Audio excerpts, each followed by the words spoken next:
நாங்கள் உமது ரட்சிப்பினால் மகிழ்ந்து எங்கள் தேவனுடைய நாமத்திலே கொடியேற்றுவோம். எங்களுடைய தேவனுடைய நாமத்திலே இந்த கொடியேற்றுவது ரட்சிக்கப்பட்ட மக்களுக்கு தேவன் கொடுத்த கொடி, வெற்றியின் சின்னம் என்று நாம் காண்கின்றோம். அதுபடினால ரட்சிப்பிலே மகிழ்ந்து நாமத்தில கொடியேற்றுவோம். இயேசுவின் நாமம் அது வல்லமையுள்ள நாமம், ஜெயம் பெற்ற நாமம். அதுபடினால அந்த நாமத்தை நாம் உயர்த்தி கூறும்படியாக இந்த கொடியை நாம் ஏற்றுகிறோம். 60வது சங்கீதம் 4வது வாக்கியத்தின் கூட வாசிக்கலாம். சங்கீதம் 60 வசனம் 4. சத்தியத்தை நிமித்தம் ஏற்றும்படியாக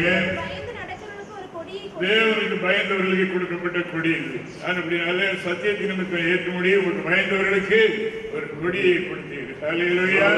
அப்படினால ஆண்டவராகிய தேவன் விதமாக சேனைகள் புறப்படுகின்ற நேரத்தில் யோதா கோத்திரம் தேவ கொடி பிடித்து முன்னாலே சென்றது போல இந்த நாட்களில் உலகத்தில் விதமாக கர்த்தருடைய நாம் மகிமைக்காக புதிய சபை உலகத்திற்கு தேவ கொடியேற்றி வெற்றி சொன்ன காட்டி மக்களுக்கு தைரியம் கொடுத்து வழிநடத்தக்கூடிய கொண்டாக இது இருக்கின்றபடியினால் இந்த நாளில் இந்த தேவ கொடி இங்கே ஏற்றப்பட போகிறது.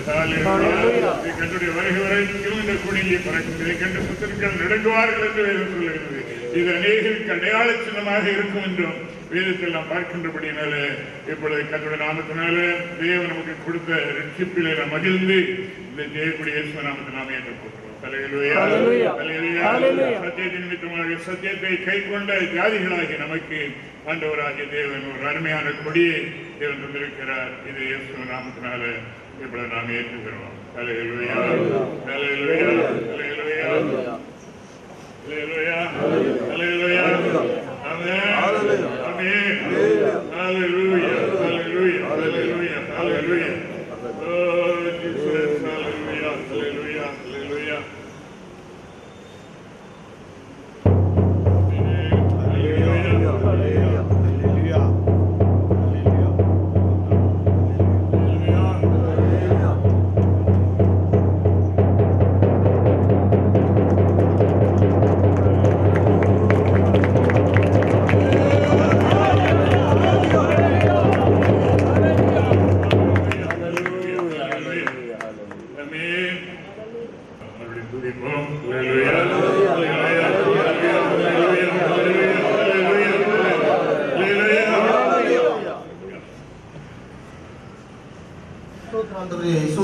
துதில் மத்தியில் வாசம் செய்கிற எங்கள் மகாபரிசுத்த பிதாவாகிய தேவனே, இந்த நல்ல நாளுக்கு நன்றி செலுத்துறோம். 41 சகலம் எங்கள் ஆண்டவராகிய தேவன் திருச்சபை இந்த பூமியிலே கர்த்தாவை காத்து வருவதற்காக நன்றி செலுத்துறோம். எங்கள் ஆண்டவராகிய தேவனே, உலகத்திலிருந்து அசுத்தத்திலிருந்து விடுதலையாக்கப்பட்ட எங்களுக்கு தேவரே கர்த்தாவே வெற்றி சின்னமா ஒரு கொடியை தந்து எங்கள் ஆண்டவராகிய தேவனுடைய நாமம் குறிக்கப்பட்டதும் அது திருச்சபையுடைய நாமத்தை ஏற்றி கொண்டதுமா இருந்தது கர்த்தாவே. இந்த கொடியுடைய கர்த்தாவை மேன்மைக்காக நன்றி செலுத்துறோம் ஐயா. எங்கள் ஆண்டவராகிய தேவனே சோத்திரம்ப்பா, எங்கள் தேவனே சோத்திரம், எங்களுக்கு கர்த்தாவே சோத்திரம்ப்பா. இந்த உலகம் கர்த்தாவே அக்கிரமக்காரர்களுக்குள் இருக்கிறபடி நாம் அதிலிருந்து எங்களை விடுதலையாக்கி தேவரீர் எங்களை ஜெயம் பெற நடத்தி கொண்டிருக்கிறதற்காக நன்றி. எங்களுடைய தாழ்மையே நசரேயனாகிய இயேசு கிறிஸ்துவானவர் எங்களுக்கு முன்னிலை செய்ததற்காக நன்றி செலுத்துகிறோம். ஜெயம் பெற்ற எங்களுக்கு தந்ததும் நல்ல கொள்கைகளுக்காக நன்றி. எங்கள் தேவனே அநேகரை பயிர்காட்டி அழைக்கட்டும், அநேகருக்கு தாங்கியுமே ஒரு சமூகத்தில் சேர்க்கட்டும், அநேகருக்கு வெற்றி தரட்டும், அநேகருக்கு விடுதலை தரட்டும். அப்படிப்பட்ட கர்த்தாவை கொடியா இன்னும் உயர்ந்து பறக்க உலகம் முழுக்க பறக்கத்தக்கதான அனுக்கிரகம் செய்ய வேண்டும் என்று ஜெபிக்கிறோம். இதை கண்டு சத்துருக்கள் நடுங்கிறவாதம் அவருடைய கண்மலை நடுகும் என்று எதிர்க்கிறவாதம் அவருடைய கண்மலை நடுகட்டும். தேவனாகி கர்த்தாவே நீர் வரும் நட்டும் மட்டும் கர்த்தாவே இந்த கொடி கர்த்தாவை ஆங்காங்கு தேவரே எங்கும் பறக்கத்தக்கதான அனுக்கிரகம் செய்ய வேண்டும் என்று ஜெபிக்கிறோம். தொடர்ந்து திருச்சபை நாயகர் முன் செல்வீராக எங்களை எல்லாம் ஆண்டவராகிய தேவன் இம்மட்டுமாய் நடத்தி கொண்டிருக்கிறதற்கு நன்றி. தொடர்ந்து கர்த்தாவே ஆசீர்வதி இரக்கமாயிரும். இயேசு கிறிஸ்துவின் நாமத்தில் ஜெபிக்கிறோம் எங்கள் ஜீவனுள்ள நல்ல பிதாவே. கரைதிரை மற்றும் நீக்கினவே கர்த்தர் நம்மை கழுவிடுவார். கரைதிரை மற்றும் நீக்கினவே கர்த்தர் நம்மை கழுவிடுவார். கழுவையில் நம்மை சேர்க்குவரை கழுவாமல் காத்துக் கொள்வார். கழுவாமல் காத்துக் கொள்வார்.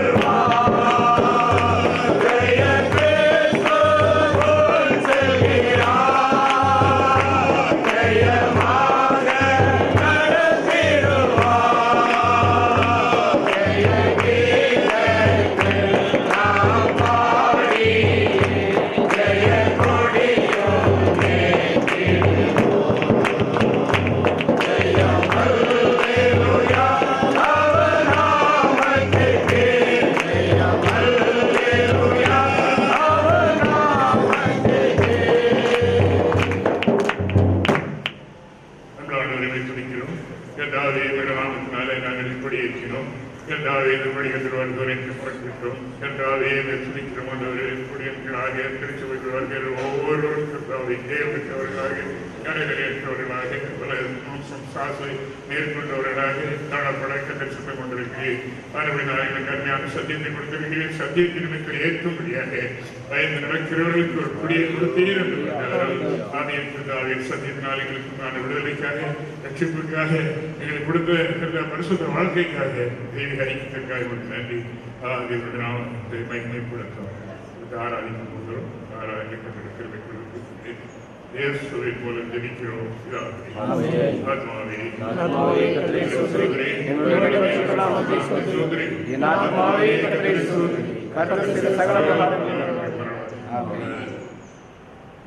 Hallelujah.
அல்லேலூயா.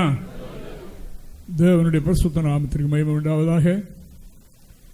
ஒரு வாரம் முழுவதும் நம்மை சோபத்திரமாய் பாதுகாத்து இந்த வாரத்தின் முதல் நாளாக இந்த பரிசுத்த நாளிலும் நாம் திருச்சபையாய் கூடி வந்து நமது ஆண்டவராகிய தேவனுக்கு பரிசுத்த ஆராதனை ஏறெடுக்கும்படியாக தேவன் நம்மில் பாராட்டிய அன்புக்காக ஆண்டவரை நாம் ஸ்தோத்திரிப்போமாக. அல்லேலூயா. நம்முடைய திருச்சபை உருவாகி 49 ஆண்டுகள் நிறைவடைந்திருக்கிறது. இதற்காக நாம் மகிழ்ச்சி அடைகின்றோம். இந்த திருச்சபையினுடைய நாள் வரக்கூடிய 8/8/17 நாள். அதனால் இந்த நாள் நமக்கு நாளை ஃபுல் நைட் பிரேயர் இருக்கிறபடினாலும் தொடர்ந்து ஆராதனைகள் இருக்கிறதுனால இந்த நாளை நாம் இன்று பரிசுத்த ஆராதனையோடு சேர்ந்து இந்த மனமகிழ்ச்சி நாளோடு இந்த மனமகிழ்ச்சியும் சேர்ந்து கொண்டாடும்படியாக ஆண்டவர் நமக்கு தந்திருக்கிற நல்ல கிருபைக்காக நாம் ஆண்டவரை ஸ்தோத்திரிப்போமாக. அல்லேலூயா. புதிய எருசலேம் சபை உருவாகி 49 ஆண்டுகள் நம்முடைய அறிவுக்கு உண்டாயிருக்கிறது. ஆனால் வேதம் சொல்லுகின்றது திருச்சபை உருவாகி 2000 வருடங்களுக்கு மேல் ஆகிவிட்டது. அல்லேலூயா. தேவனுடைய திருச்சபை இந்த பூமியிலே உதயமாகி புதிய ஏற்பாட்டு சபை உருவாகி அது 2000 வருடங்களுக்கு மேலே இன்று ஆகிறது. அதற்காக ஆண்டவரை நான் ஸ்தோத்திரிக்கிறேன். அப்படித்தான் வேதம் சொல்லுகின்றது. தேவனாகிய கர்த்தராகிய இயேசு கிறிஸ்து இந்த பூமியிலே வந்தார். நமக்கு இரட்சகராக ரட்சிப்பை சம்பாதித்து வைக்கும்படியாக இயேசு கிறிஸ்து இந்த பூமிக்கு வந்தார். பரிசுத்த ஆவியானவர் இந்த பூமியிலே வந்த நாள் என்ன ஆயிற்று? திருச்சபை உருவாயிற்று. அல்லேலூயா. திருச்சபை பரிசுத்த ஆவியானவர் என்றைக்கு இந்த பூமிக்கு வந்தாரோ அன்றைக்கு அன்றைக்கு புதிய ஏற்பாட்டு சபை உருவாயிற்று. அந்த சபைக்கு வேதம் சொல்லுகின்றது பரம எருசலேம் என்றும் புதிய எருசலேம் என்றும் பற்பல வகையிலேயும் அதற்கு பெயர் சூட்டப்பட்டிருக்கிறது காணுகின்றோம். இந்த சபை பரலோகத்தில் இருக்கின்றது. அப்படினால் இங்கே மரிக்கிறவர்கள், இங்கே அதாவது ஆயத்தமாகி போகிறவர்களெல்லாம் அங்கேதான் போய் சேர்கின்றார்கள் பரம எருசலேம் இடத்தில் என்று வேதம் சொல்லுகின்றது. ஹல்லேலூயா. பழைய எருசலேம் என்ற ஒரு எருசலேம் இன்று நம்முடைய கண்ணெதிராக இருக்கிறது. அது ஒரு தேசம் என்று நாம் காணுகின்றோம். அந்த பழைய எருசலேமை பற்றி நாம் பார்க்கும்போது அது அடிமைத்தனத்துக்குள் பிள்ளைகளை பெறுகின்றது. அது பாவத்துக்குள்ளாக இருக்கின்ற ஒரு தேசம் என்று நாம் காணுகின்றோம். அதாவது அந்த யூதர்களை பார்த்து நமது ஆண்டவராய் இயேசு கிறிஸ்து சொன்னார், அதாவது பாவம் செய்கிற எவனும் பாவத்திற்கு அடிமையாக இருக்கிறான் என்று ஆண்டவர் சொன்னார். அப்படி போல புதிய எருசலேம் என்று சொல்வது அது நம்ம எல்லாருக்கும் தாயானவள், அவள் சுயாதீனம் உள்ளவள் என்று புதிய எருசலேமுக்கு பெயர் கொடுக்கப்பட்டிருக்கிறது என்று நாம் காணுகிறோம். இந்த பழைய எருசலேமை நாம் பார்க்கும்போது அதனுடைய சரித்திரங்களில் ஒன்று ரெண்டு சம்பவங்களை நாம் பார்த்துவிட்டு இப்பொழுது ஆண்டவராகிய தேவனுடைய நோக்கம் என்ன, சபையை எதற்காக உருவாக்கி இருக்கிறார் என்பதை நாம் தெரிந்து கொண்டு அந்த சபைக்குள் நாம் இருக்கிறபடியினால தேவன் நம்மை அதில் ஒரு அங்கமாக சேர்த்து கொண்டபடியினால மிகவும் கர்த்தருக்கு நன்றி சொல்லக்கூடியவர்களாக இருக்கின்றோம். இன்று பலர் சொல்கின்ற பிரகாரம் அதாவது ஏதாவது ஒரு பேரை வைத்து நம்ம கர்த்தரை ஆராதிக்க வேண்டும், எல்லாரும் அங்கே தான் போகிறோம் என்று சொல்லுகின்றார்கள். இல்லை, வேதத்தில் அதாவது தேவனுடைய சபைக்கு ஒரு பெயர் இருக்கின்றது. பாருங்க, இந்தியாவில் உருவான சபைக்கு இந்தியன் பெந்தகோஸ்து வைக்கிறார்கள், இலங்கையில் உருவான சபைக்கு இலங்கை பெந்தகோஸ்து வைக்கிறார்கள். இப்படி பற்பல வகையான பெயர்களை சூட்டுகிறத நாம் காணுகின்றோம். வேதத்தில் தேவனுடைய சபைக்கு, தேவனுடைய மனவாட்டிக்கு ஒரே ஒரு பெயர் உண்டு.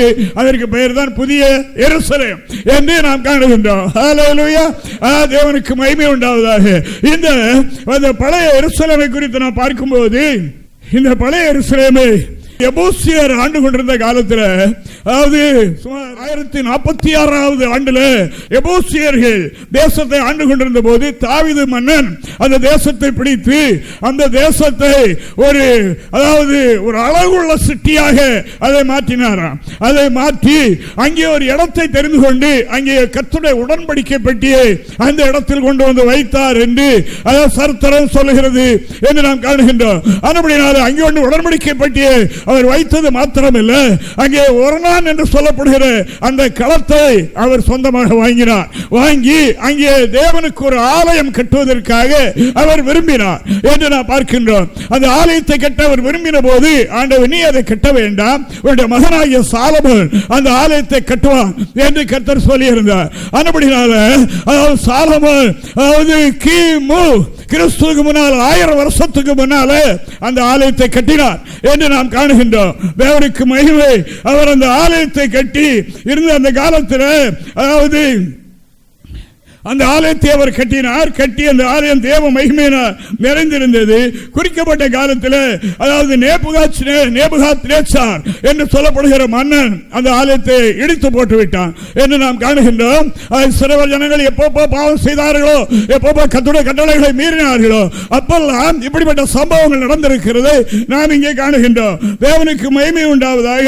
அதற்கு பிறகு அவன் அந்த ஆலயத்தை இடித்து போட்ட பிறகு, அதாவது கிமு 43வது ஆண்டில், அதாவது பெரிய ஏரோது என்று சொல்லப்படுகிற ஒரு மன்னன் பழையபடி அந்த ஆலயத்தை கட்டினான் என்று நாம் காணுகிறோம். அந்த ஆலயம், அதாவது தேவனுடைய நாமம் அந்த ஆலயத்தில் மகிமைப்பட்டது.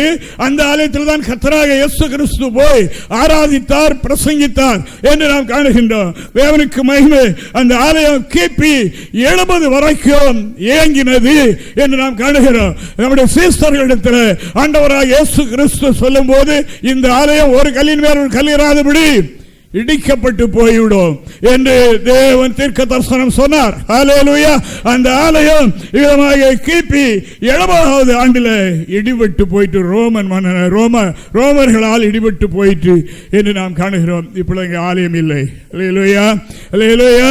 அங்கே ஆலயம் இல்லை, வெறும் களமாக அது இருக்கின்றது என்று நாம் காணுகிறோம். இப்ப அங்கே என்ன இருக்கின்றால் ஜெபாலயம் இருக்கிறது, தேவாலயம் இல்லை. நாங்கள் அங்கே போயிருக்கும்போது அவைகளை பார்த்தோம். முஸ்லிம்கள் ஓதுகிறது மாதிரியே அங்கே ஆராதனைகள் நடக்கிறது நாம் பார்த்தோம். அப்படியே தூபம் காட்டுகிறார்கள். அவர்கள் அங்கே அதாவது பரிசுத்தலம் என்று சொல்லப்படுகிறதுக்கு போக முடியாதபடி திரை போட்டிருக்கிறதை நாம் பார்த்தோம். ஏனென்றால் இயேசு கிறிஸ்துவை மேசியா என்று இன்னும் அவர்கள் ஏற்றுக்கொள்ளவில்லை.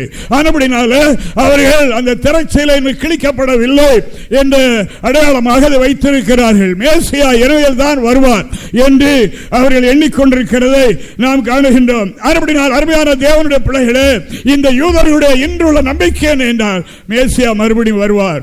வந்து அதாவது நம்முடைய தேசத்தில் நம்முடைய நாட்டிலே அவர் வந்து அதாவது அவருடைய ராஜ்யத்தை ஸ்தாபிப்பார். நாம் பெரிய ஜாதிகளாக இருப்போம். இப்ப நான் வழிக்கு வருவோம். ஹல்லேலூயா, தேவனுக்கு மகிமை உண்டாவதாக. அருமையான தேவனுடைய பிள்ளைகளே, புதிய எருசலேம் சபை, புதிய எருசலேம் சபை அது தேவனுடைய இரத்தத்தினாலே மீட்டுக் கொள்ளப்பட்ட சபை என்று நாம் காணுகின்றோம். ஹல்லேலூயா, ஹல்லேலூயா. தேவனுடைய திருச்சபை குறித்து நாம் பார்க்கும்போது ஆண்டவராக இயேசு கிறிஸ்துவினுடைய நோக்கம் என்ன, இன்று இருக்கிறவர்களுக்கு நமக்குள்ள வித்தியாசங்கள் என்ன, புதிய எருசலேமில் என்ன விசேஷம், எதற்காக இந்த சபையை உருவாக்கி இருக்கிறார் என்பதை நாம் அறிய வேண்டும். எபேசியர் நிருபம் 5ஆம் அதிகாரம் 26, 27 வசனங்களை ஒருவர் வாசிக்கலாம். நாம் அதை திருவசனத்தை கொண்டு தண்ணீர் மூழ்கினால் சுத்திகரித்து பரிசுத்தமாக்குறதற்கும் கரைதிரை முதலானவைகள் ஒன்றுமில்லாமல் பரிசுத்தமும் பிழையற்றதுமான மகிமுள்ள சபையாக தமக்கு முன் நிறுத்திக் கொள்வதற்கும் தம்மை தாமே அதற்காக ஒப்புக் கொடுத்தார். தேவனுக்கு மகிமை உண்டாவதாக. ஹல்லேலூயா, ஹல்லேலூயா. இந்த சபையை உருவாக்குவதற்கு ஆண்டவர் என்ன செய்தாராம்? தம்மை அதற்காக ஒப்புக் கொடுத்தார் என்று நாம் காணுகிறோம். அந்த சபை எப்படி இருக்க வேண்டும்? கரைதரையற்றதும் பரிசுத்தமும் பிழையற்றதும் மகிமை உள்ள சபையாக இருக்கும்படியாக சித்தம் கொண்டார் என்று நாம் காணுகிறோம். இன்று நாம் புதிய எருசலேம் நகர் என்ற பாடலை பாடினோம். அதில் லாஸ்ட் வரியில் என்ன எழுதியிருந்தது? தீட்டும் அருவருப்பும் பொய்யை நடப்பிக்கிறது என்றும் அங்க பிரவேசிக்காது. அந்த கர்த்தருடைய நாள் வருகிறது அல்லவா? புதிய எருசலேம் தேவனுடைய நகரம் எடுத்துக்கொள்ளப்படக்கூடிய நாள் வரும் அல்லவா? அப்பொழுது இந்த பிரகாரம் உள்ளவர்கள் மட்டும்தான் சபைக்குள் இருப்பார்கள். மற்றவர்கள் தேவனுடைய பாடியோடு இணைந்திருக்க முடியாது என்று நாம் காணுகின்றோம். ஏனென்றால் ஆண்டவராக இயேசு கிறிஸ்து அவர் புனிதமானவர், அவர் பரிசுத்தம் உள்ளவர். அதாவது இந்த திருச்சபைக்கு என்ன சொல்லி இருக்கின்றார்? இந்த திருச்சபைக்கு அவர் எப்படி இருக்கிறாராம்? இந்த சபைக்கு அவர் தலையானார். எபேசியர் 1ஆம் அதிகாரம் 23வது வாக்கியத்தை ஒருவர் வாசிக்கலாம்.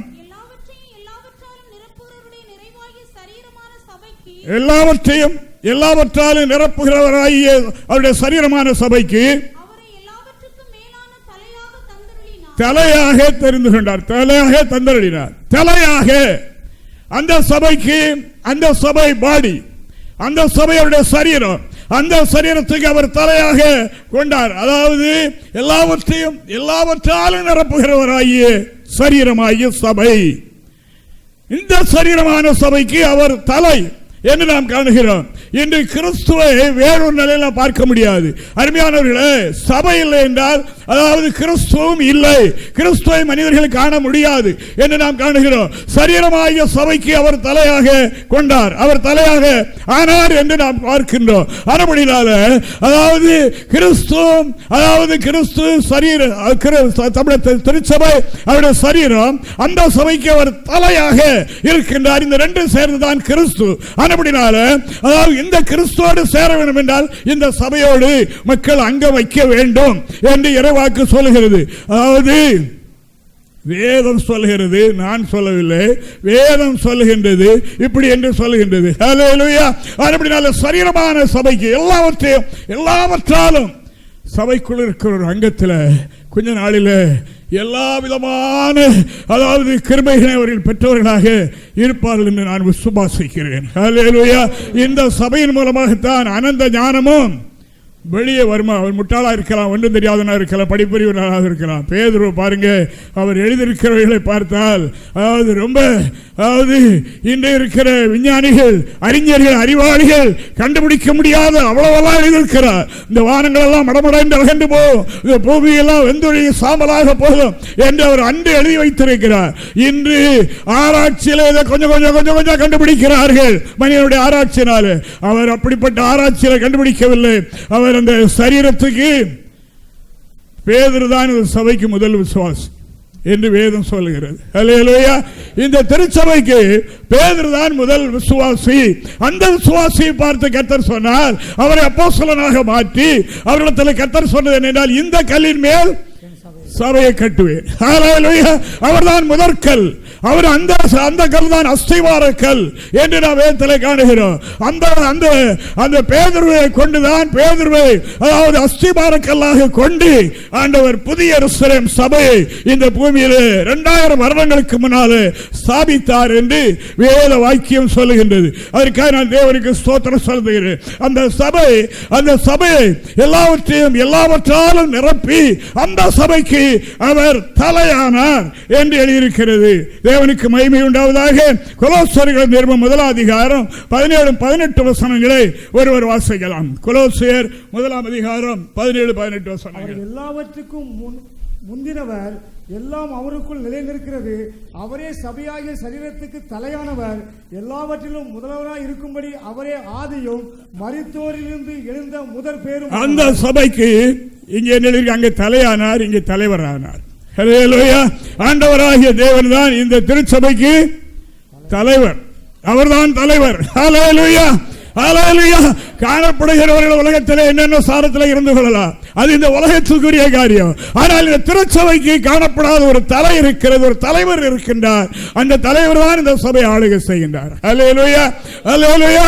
இந்த சபைக்காக, இந்த சபையை உருவாக்கும்படியாக ஆண்டவராகிய தேவன் தம்முடைய ஜீவனை கொடுத்தார். ஹல்லேலூயா. ஒரு புனிதமான சபை உருவாக்கும்படியாக அவர் ஒரு கரையும் செலுத்தியிருக்கிறார் என்று இங்கே அப்போஸ்தலர்களுடைய புத்தகத்தில் நாம் வாசிக்கிறோம். 20 அதிகாரம் 28வது வாக்கியத்தை நாம் ஒரு வாசிக்கலாம்.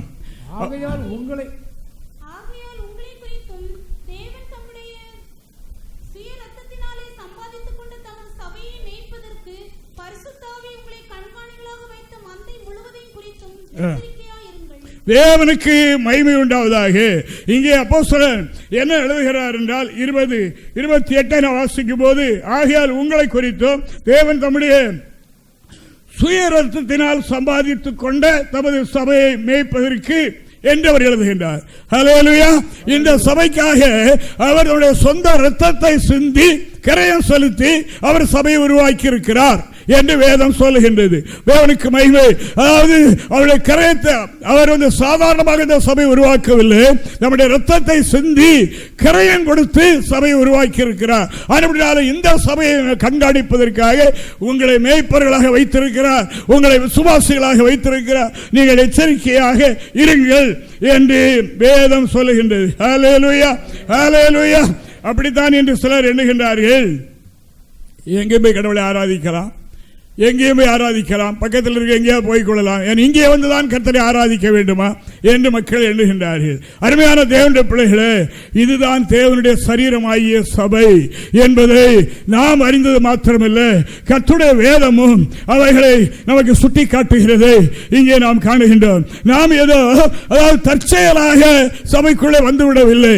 ஆண்டவராகிய தேவன் அநாதி காலத்தில் தீர்மானித்து நம்முடைய தீர்மானத்தை இந்த கடைசி காலத்தில் ஒவ்வொருவர்களையும் அவர் நிறைவேற்றி கொண்டு வருகிறார் என்பதை நாம் அறிந்திருக்க வேண்டும். ஹல்லேலூயா.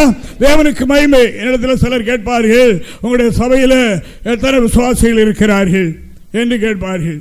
எத்தனை மெம்பர் இருக்கிறார்கள்? நான் லட்சக்கணக்கான பேர்கள் இருக்கிறார்கள் என்று நான் சொல்கிறேன். ஹல்லேலூயா. ஹல்லேலூயா. ஹல்லேலூயா.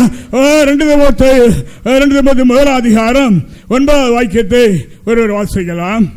ஆண்டவராகிய தேவன் ஒவ்வொரு மனிதனும் பிறக்கிறதற்கு முந்தைய இந்த நிலைக்கு, இந்த தேவனுடைய ஐக்கியத்திற்குள்ளாக சேர்ப்பதற்காக அவர்களை அதாவது முன்குறித்திருக்கிறார். பரம அழைப்பினாலே அவர்களை அழைத்திருக்கிறார். ஆதி காலத்தில் கொண்ட தீர்மானத்தை இந்த கடைசி காலத்தில் ஆண்டவர் நிறைவேற்றி கொண்டிருக்கிறார் என்று கர்த்தருடைய வேதம் சொல்லுகின்றது. அவர் தம்முடைய கிரியைகளின்படி நம்மை ரட்சிக்காமல், நம்முடைய கிரியைகள் நிமித்தம் நம்மை ரட்சியாமல், தம்முடைய நிர்மாணத்தின்படியையும் ஆதிகாலம் முதல் கிறிஸ்து இயேசுவுக்குள் நமக்கு அருளப்பட்ட கிருபையின்படியும், தம்முடைய தீர்மானத்தின்படி ஆதிகாலம் முதல் கொண்டு நமக்கு அருளிய கிருபையின்படியும் நம்ம ரட்சித்து பரிசுத்த அழைப்பினாலே அழைத்தார்.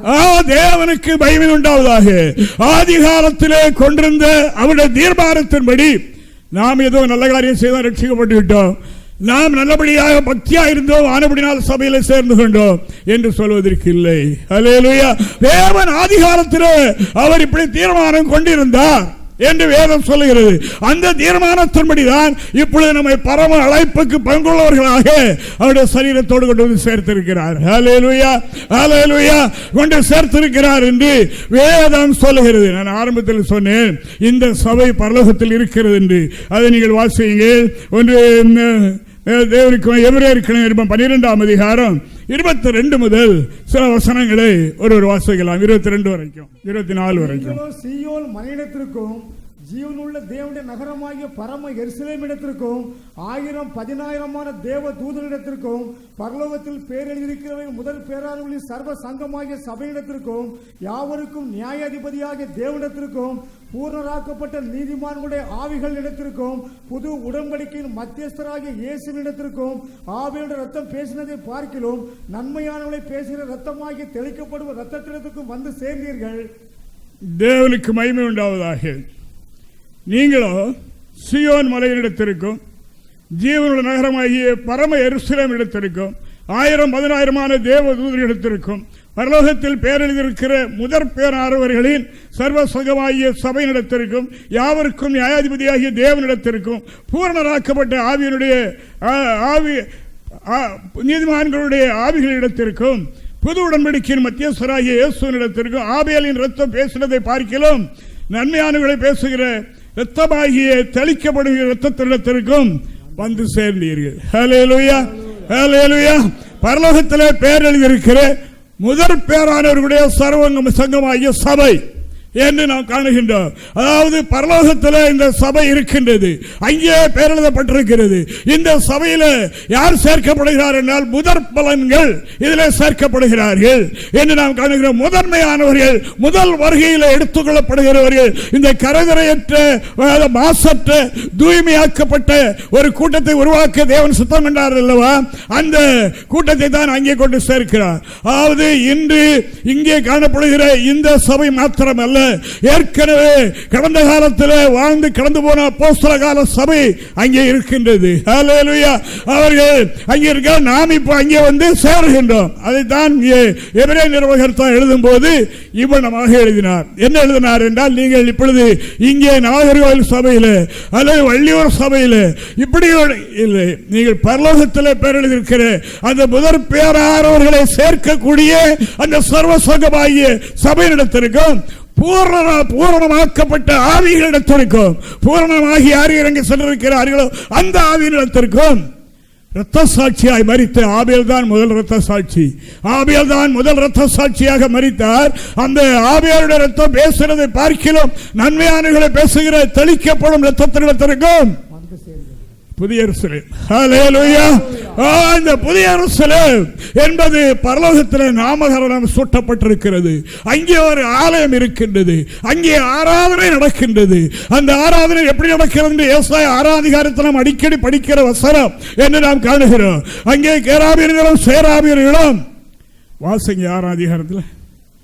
ஏசாயா 6ஆம் அதிகாரம். ராஜா மரணமடைந்த வருஷத்தில் ஆண்டவர் உயரமும் உன்னதமான சிங்காசனத்தின் மேல் வீற்றிருக்க கண்டேன்.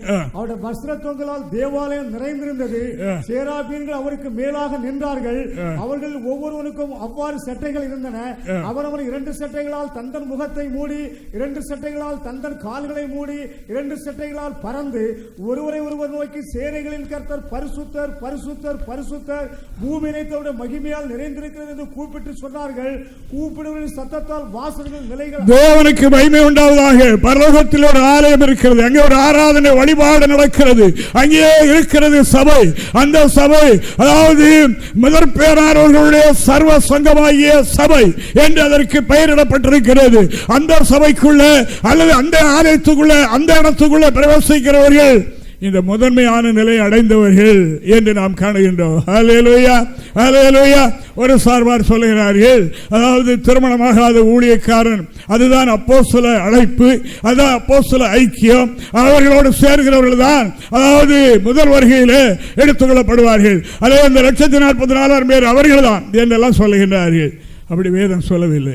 வேதத்தில் என்ன இருக்கின்றால், ஆண்டவராகிய இயேசு கிறிஸ்து அவர் சிலுவையிலே மரித்த ஒரே நோக்கம் என்ன என்றால், கரைதரேற்றதும் பிழையற்றதும் மாசற்றதும் மகிமையுள்ள பரிசுத்தமான ஒரு சபையை தமக்கு முன்னே நிறுத்திக் கொள்வதற்காக, தமக்கு மனவாட்டியாக தெரிந்து கொள்வதற்காக அவர் தம்முடைய ஜீவனை கொடுத்தார். ஹல்லேலூயா. அந்த இரத்த கிரயத்தினாலே சபையை அவர் உருவாக்கி இருக்கிறார் என்று நாம் காணுகின்றோம். தேவனுடைய பிள்ளைகளே, தேவனுடைய புதிய எருசலேம் சபை உருவாகி 2000 வருடங்களுக்கு மேல் ஆகிவிட்டது. அந்த சபை பரலோகத்தில் இருக்கிறது என்று நாம் காணுகிறோம். அதான் அந்த கர்த்தர் பேதுருவினிடத்தில் சொன்னார், நீ இங்கே கட்டுவது அங்கே கட்டப்படும், இங்கே கட்டவிழ்க்கிறது அங்கே கட்டவிழ்க்கப்படும் என்று சொன்னார் என்று மத்திய 16ஆம் அதிகாரம் 18வது வாக்கியத்தில் சொல்லுகிறது நாம் இங்கே காணுகின்றோம்.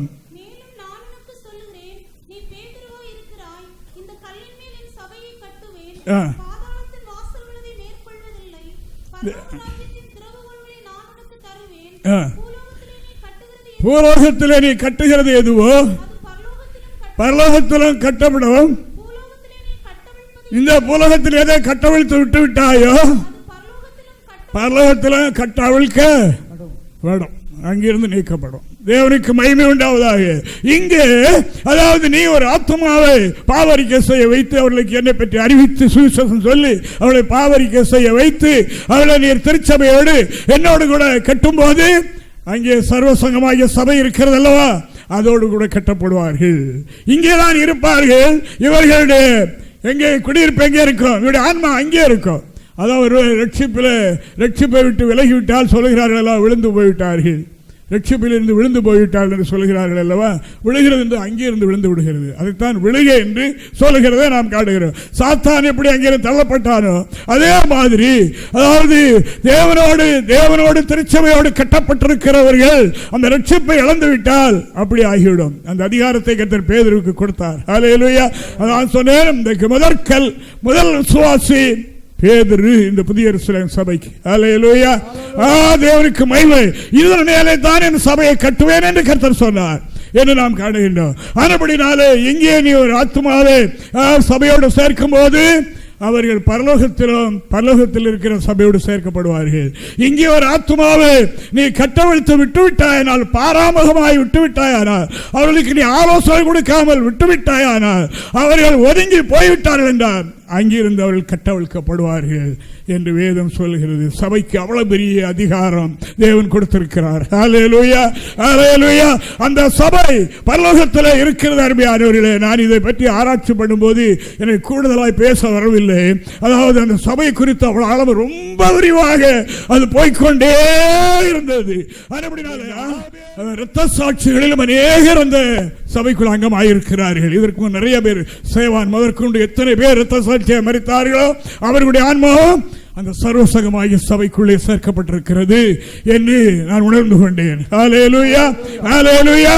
ஆனபடினால இதில் 3 பகுதியை நான் பார்த்தேன். ஒன்று முதற் பலன், இரண்டாவது பூரணமாக்கப்பட்ட ஆவி, மூன்றாவது இரத்த சாட்சிகளுடைய இரத்தம் என்று 3 பாகங்களை நான் கண்டேன். ஹல்லேலூயா. அங்கே வந்து நீங்கள் சேர்ந்தீர்கள். இப்போ நான் சேர்க்கப்பட்டிருக்கிறதா, அங்கேதான் சேர்க்கப்பட்டிருக்கிறோம். நமக்கு அடிக்கடி கடிந்து கொள்ளுதலான ஆலோசனைகள், சீர்திருத்தலான ஆலோசனைகள், எச்சரிப்பின் சத்தம் எதற்காக கொடுக்கப்படுகிறது என்றால், நீங்களும் அந்த சபையில் அங்க வகிக்க வேண்டும். ஹல்லேலூயா. இங்கே இருந்து மட்டும் போதாது, அங்கே இருக்கிறது அல்லவா, அங்கே பூரணமான உடனே அங்கே போய்விடும். நமது மத்தியில் இருந்த ஒரு தேவனுடைய மனிதன், அதாவது கோதுமை விளைந்த உடனே அம்பாரத்தில் சேர்க்கப்படுகிறது போல அவர் இங்கே முதிர்ச்சி அடைந்தார், அந்த பூரணமாக்கப்பட்ட சபைக்கு போயிட்டார். ஹல்லேலூயா. இங்கே சபையோடு அநேகரை சேர்த்தார், புதிய அரசனை பற்றி அநேகருக்கு அறிவித்தார். அந்த சபைக்குள்ளே அவர் ஆவியாக போய்விட்டார். ஹல்லேலூயா. பூர்ணராக்க இடத்திலே போய் சேர்ந்து விட்டார். அப்படி போல நம்ம எத்தனையோ பரிசுத்தவான்களை பார்க்கின்றோம். இதற்கு முன்னாலே சொன்ன எத்தனையோ பரிசுத்தவான்கள் ஆவியால் முதற்கொண்டு இதில் அங்கம் பெறுகின்றார்கள். அருமையான தேவனுடைய பிள்ளைகளே, சபை ஆதியாய் அனாதியாய் இருக்கின்றது. பூலோகத்தில் உருவாகித்தான் 2000 வருடங்களுக்கு மேலாகிறது. அது பரலோகத்தில் எப்பொழுதுமே அந்த சபை இருக்கிறதாக தெரிகிறது. அல்லேலூயா. அங்கே மெல்கிசேதேக்கு என்று சொல்லப்படுகிற ஒரு ஆசாரியன் அங்கே ஆராதனை நடத்துகிறதாகவும் தெரிகின்றது. அவர் திடீரென்று வெளிப்படுகிறார், ஆவியிலே வெளிப்படுகிறார். ஆபிரகாமுக்கு வெளிப்பட்டார், ஆபிரகாமுக்கு திருவிருந்து கொடுத்தார், அப்பமும் ரசமும் கொடுத்தார் அல்லவா. அவர் அவருக்கு தசமபாகம் செலுத்தினாரே. இது மெல்கிசேதேக்கு. ஹல்லேலூயா. இந்த மெல்கிசேதேக்கு தோற்றம் முடிவில்லாதவர், வம்ச வரலாறு இல்லாதவர். அவர் சாலேமின் ராஜா. அதான் இந்த ஏரியாவுக்கு, இந்த நகரத்துக்கு என்ன பேர் வைத்திருக்கிறது? சாலேம் நகர். சாலேம், அதாவது மெல்கிசேதேக்கு அரசாண்ட பட்டணத்துக்கு பேர் சாலேம் நகர். ஆனபடினாலே இந்த பட்டணத்துக்கு அப்படி நான் பேர் வைக்க கர்த்தர் சொன்னார், வைத்திருக்கிறோம். ஹல்லேலூயா. ஆனபடினாலே இதை நான் வாங்கி இதுக்கு பேர் வைக்கும் போது இது வெறும் காடாக கிடந்தது. இப்போ பாருங்க, கட்டுகிற கட்டடங்களாம் 2 மாடி 3 மாடி எல்லாம் பெரிய நகரா தான் அது ஆகிக்கொண்டே வருகிறது. எங்கே பார்த்தாலும் வீடாகி பாருங்க. அதில் ஒன்று ஓர குடிசையும் இல்லை, ஓட்டு குடிசையும் இல்லை, எல்லாமே பெரிய பெரிய பில்டிங், பெரிய நகராக அது காட்சி அளிக்கின்றது. தேவன் சொன்னார். ஹல்லேலூயா. அந்த கடந்து போன பரிசுத்தவான் அவர் அநேக நகர்களையும் உருவாக்கிட்டு போயிட்டார். கிருபை நகர் என்று 6ஆம் மைலில் நம்முடைய சபை இருக்கிறது. அது காடாக கிடந்தது, சுடுகாடு. பக்கத்தில் அடுத்த விலையில் சுடுகாடு இருக்கிறது. அப்பமா அதுக்கு கிருபை நகர் என்று பேருக்கு சொன்னார் ஆண்டவர். கிருபை நகர் என்று பேர் வைத்திருக்கு. இப்பொழுது அந்த கிருபை நகராக அது விளங்காவிட்டாலும் விளங்கும். அது பெரிய நகராக இப்போது மாறி இருக்கிறது. நீங்கள் பார்ப்பீர்கள் என்றால் அங்கே பெரிய ஊரே உண்டாகிவிட்டது. தேவன் சொல்லி வைத்த இடம் அது. ஹல்லேலூயா. ஹல்லேலூயா. நம்முடைய பாஸ்டர் ஒருவர் அந்த இடத்து பேரால லெட்டர்கள் வர வேண்டும் என்பதற்காக அவர் ஒரு கடிதம் எழுதி போட்டார். கடிதம் எழுதி ஒரு மணி ஆர்டர் அனுப்பினார். அந்த ஆலய பிரதிஷ்டைக்கு முன்னால் கிருபை நகர் என்று போட்டு அவங்களுடைய சிஎஸ்ஐக்காரங்கிட்ட வந்து போஸ்ட்மேன் கேட்டிருக்கார், புதிதாக ஒரு பேரை கேட்கிறேனே, அது எங்கே இருக்கிறது அந்த ஊர்? அவர்கள் எரிச்சல் அடைந்து சொல்லியிருக்கிறார்கள், அதான் சுடுகாட்டில் நடக்கிறான்னு போய் பாருங்க அப்படின்னு சொல்லி. அருமையான தேவனுடைய பிள்ளைகளே, ஆண்டவராகிய தேவன் புதிய எருசலேமை அங்கே உருவாக்கி இருக்கிறார். ஹல்லேலூயா. ஹல்லேலூயா. புதிய எருசலேம் நகராக, அது கிருபை நகராக பேர் வைக்க வேண்டும். அதில் வருகிறவர்கள் கிருபையிலே பெருகுவார் என்று சொல்லியிருக்கிறார். இன்று அது இல்லை, அது ஆகும். ஆனால் அந்த பிரகாரம் அது நகராக மாறிவிட்டது. அதே போல இது நகராக மாறிக்கொண்டிருக்கின்றது. அதற்காக நான் தேவனுக்கு நன்றி செலுத்துகிறேன். ஹல்லேலூயா. ஹல்லேலூயா. ஆனபடினால் தேவனுடைய பிள்ளைகளே, நான் உங்களுக்கு சொல்லுகிற காரியம் என்ன என்றால், அதாவது இங்கே புதிய எருசலேமில் யார் சேர்க்கப்படுகின்றார்களோ, இஸ்ரேல் நாட்டுக்கு போக வேண்டும் என்றால் ஒரு ஏஜென்ட் உண்டு, நாங்கள் போயிட்டு வந்தோம்ல. ஆனபடினால அவரோடு போய் சேர வேண்டும், அவரை பின்பற்றியே போக வேண்டும். அவர் அங்கே எருசலேமில் கொண்டு நம்மளை விட்டு விடுவார். அங்கே கொண்டு விட்டு அவங்களுடைய நிகழ்ச்சிகளெல்லாம் நமக்கு காட்டி கொடுத்து அவங்களுடைய சிறப்புகளை அனுபவிக்கும்படியாக செய்கிறது நாங்கள் அனுபவித்துட்டு வந்தோம். ஆனபடியினால் அதாவது இங்கே புதிய எருசலேமுக்கு வழிகாட்டிகளாக உங்களுக்கு வழிகாட்டிகளை கர்த்தர் வைத்திருக்கின்றார். ஆனபடினால அந்த வழிகாட்டிகளை பின்பற்றாமல் வேறு ஒரு வழியில் ஏறி சாடி யாரும் பரலோகம் செல்ல முடியாது. ஹல்லேலூயா. ஹல்லேலூயா. அப்படி சிலர் எண்ணுகின்றார்கள், புதிய எருசலேமில் பாவரிக்கை உபதேசம் சரியில்லை, அதனால பாவரிக்கை இல்லாத சபையில போய் நான் சேர்ந்து கொள்கிறேன் என்று சேர்ந்து இப்பொழுது நான் நிம்மதியாக இருக்கிறேன் என்று சொல்லுகிற ஒரு சிலரை நாம் காணுகின்றோம். அருமையான தேவனுடைய பிள்ளைகளே, புதிய எருசலேம் சபையினுடைய சிறப்பு என்ன? தேவனாய் கர்த்தர் எதற்காக சபை உருவாக்கினாரோ அந்த நோக்கம் நம்ம ஒவ்வொருவரில் நிறைவேறி கொண்டு வருகின்றது. ஹல்லேலூயா. ஹல்லேலூயா. நீங்களா இருக்கட்டும், நானா இருக்கட்டும், இன்று வரைக்கும் அதாவது ஒரு சிறிய தவறோடு கடவுளை ஆராதிக்க முடியவில்லை, ஒரு ஜெபம் பண்ண முடியவில்லை, தெய்வீக காரியங்களில் ஈடுபட முடியவில்லை. எல்லா பாவத்தையும் செய்து கொண்டு கேட்டாலும் இல்லை இல்லை இல்லை, ஞாபகம் இல்லை, நான் யோசித்து சொல்லுகிறேன், அப்புறமாக நான் சொல்லுகிறேன் என்று எத்தனை பேர் அருமையான தேவனுடைய பிள்ளைகளே, இங்கே கட்டப்படுவது அங்கே கட்டப்படும் என்று பேதுருவினிடத்தில் கர்த்தர் சொன்னார். அல்லேலூயா.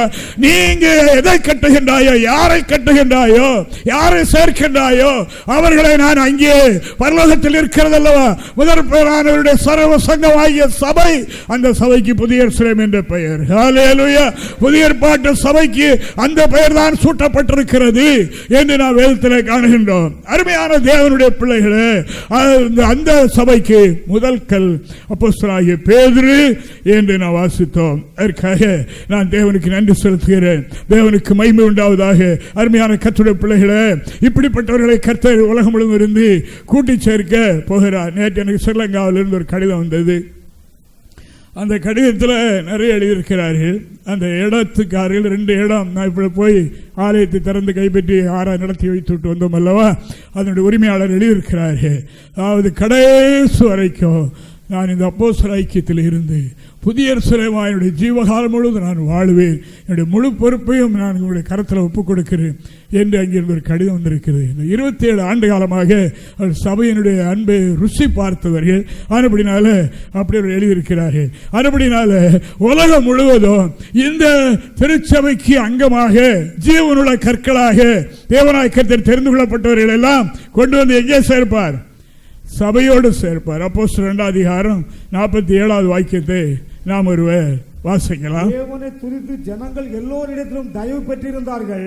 ரட்சிக்கப்படுகிறவர்களை கர்த்தர் அனுதினமும் சபையிலே சேர்த்து கொண்டு வந்தார். ரட்சிக்கப்படுகிறவர்களை கர்த்தர் அனுதினமும் சபையிலே கொண்டு வந்து சேர்த்தார். அது எது? எந்த சபை அது? எல்லா கூடுகிறதெல்லாம் சபையா? எல்லாம் சபையா? இல்லை. அதாவது தேவனுடைய பரிசுத்தாவின் அபிஷேகத்தை பெறாத கூட்டம் ஒன்றும் சபை அல்ல. பரிசுத்தாவி என்று பிழைந்துள்ளப்பட்டாரோ அன்றுதான் சபை இந்த பூலகத்தில் எழும்பிற்று என்று நாம் காணுகிறோம். பரிசுத்தாவி பெறாத ஜீவனற்றவர்கள் எல்லாம் அந்த சோர்ல கட்டுமானத்தில் அவர் இணைக்கப்பட மாட்டார்கள் என்று நாம் காணுகின்றோம். தேவனுக்கு மகிமை. அதோடு நாம் பார்த்த பிரகாரம் அந்த சபைக்குள்ளே அங்கே அங்க வகிக்க வேண்டும் என்றால், நீண்ட நாட்கள் அவர்கள் நிலைத்திருக்க வேண்டும் என்றால் அவர் எப்படி இருக்க வேண்டுமா? தீட்டும் அருவருப்பும் பொய்யும் இவைகள் நடப்பிக்காதவர்களாக இருக்க வேண்டும் என்று ஆண்டவர் விரும்புகின்றார். இங்கே இந்த சத்தத்தை உள்ளே இருக்க நீங்கள் மாத்திரமல்ல, அதாவது பல இடங்களில் பலர் கேட்கிறார்கள், கேட்க போகின்றார்கள். அப்படினால எல்லாருக்கும் சேர்த்து தான் இந்த வார்த்தையை சொல்லுகின்றோம். அப்படினால் நீங்கள் எங்கே இருக்கின்றீர்கள்? நீங்கள் எங்கே ஐக்கியமாக இருக்கின்றீர்கள்? அது தேவனுடைய சபை தானா? அது தேவனுடைய சரீரமாகிய சபை தானா?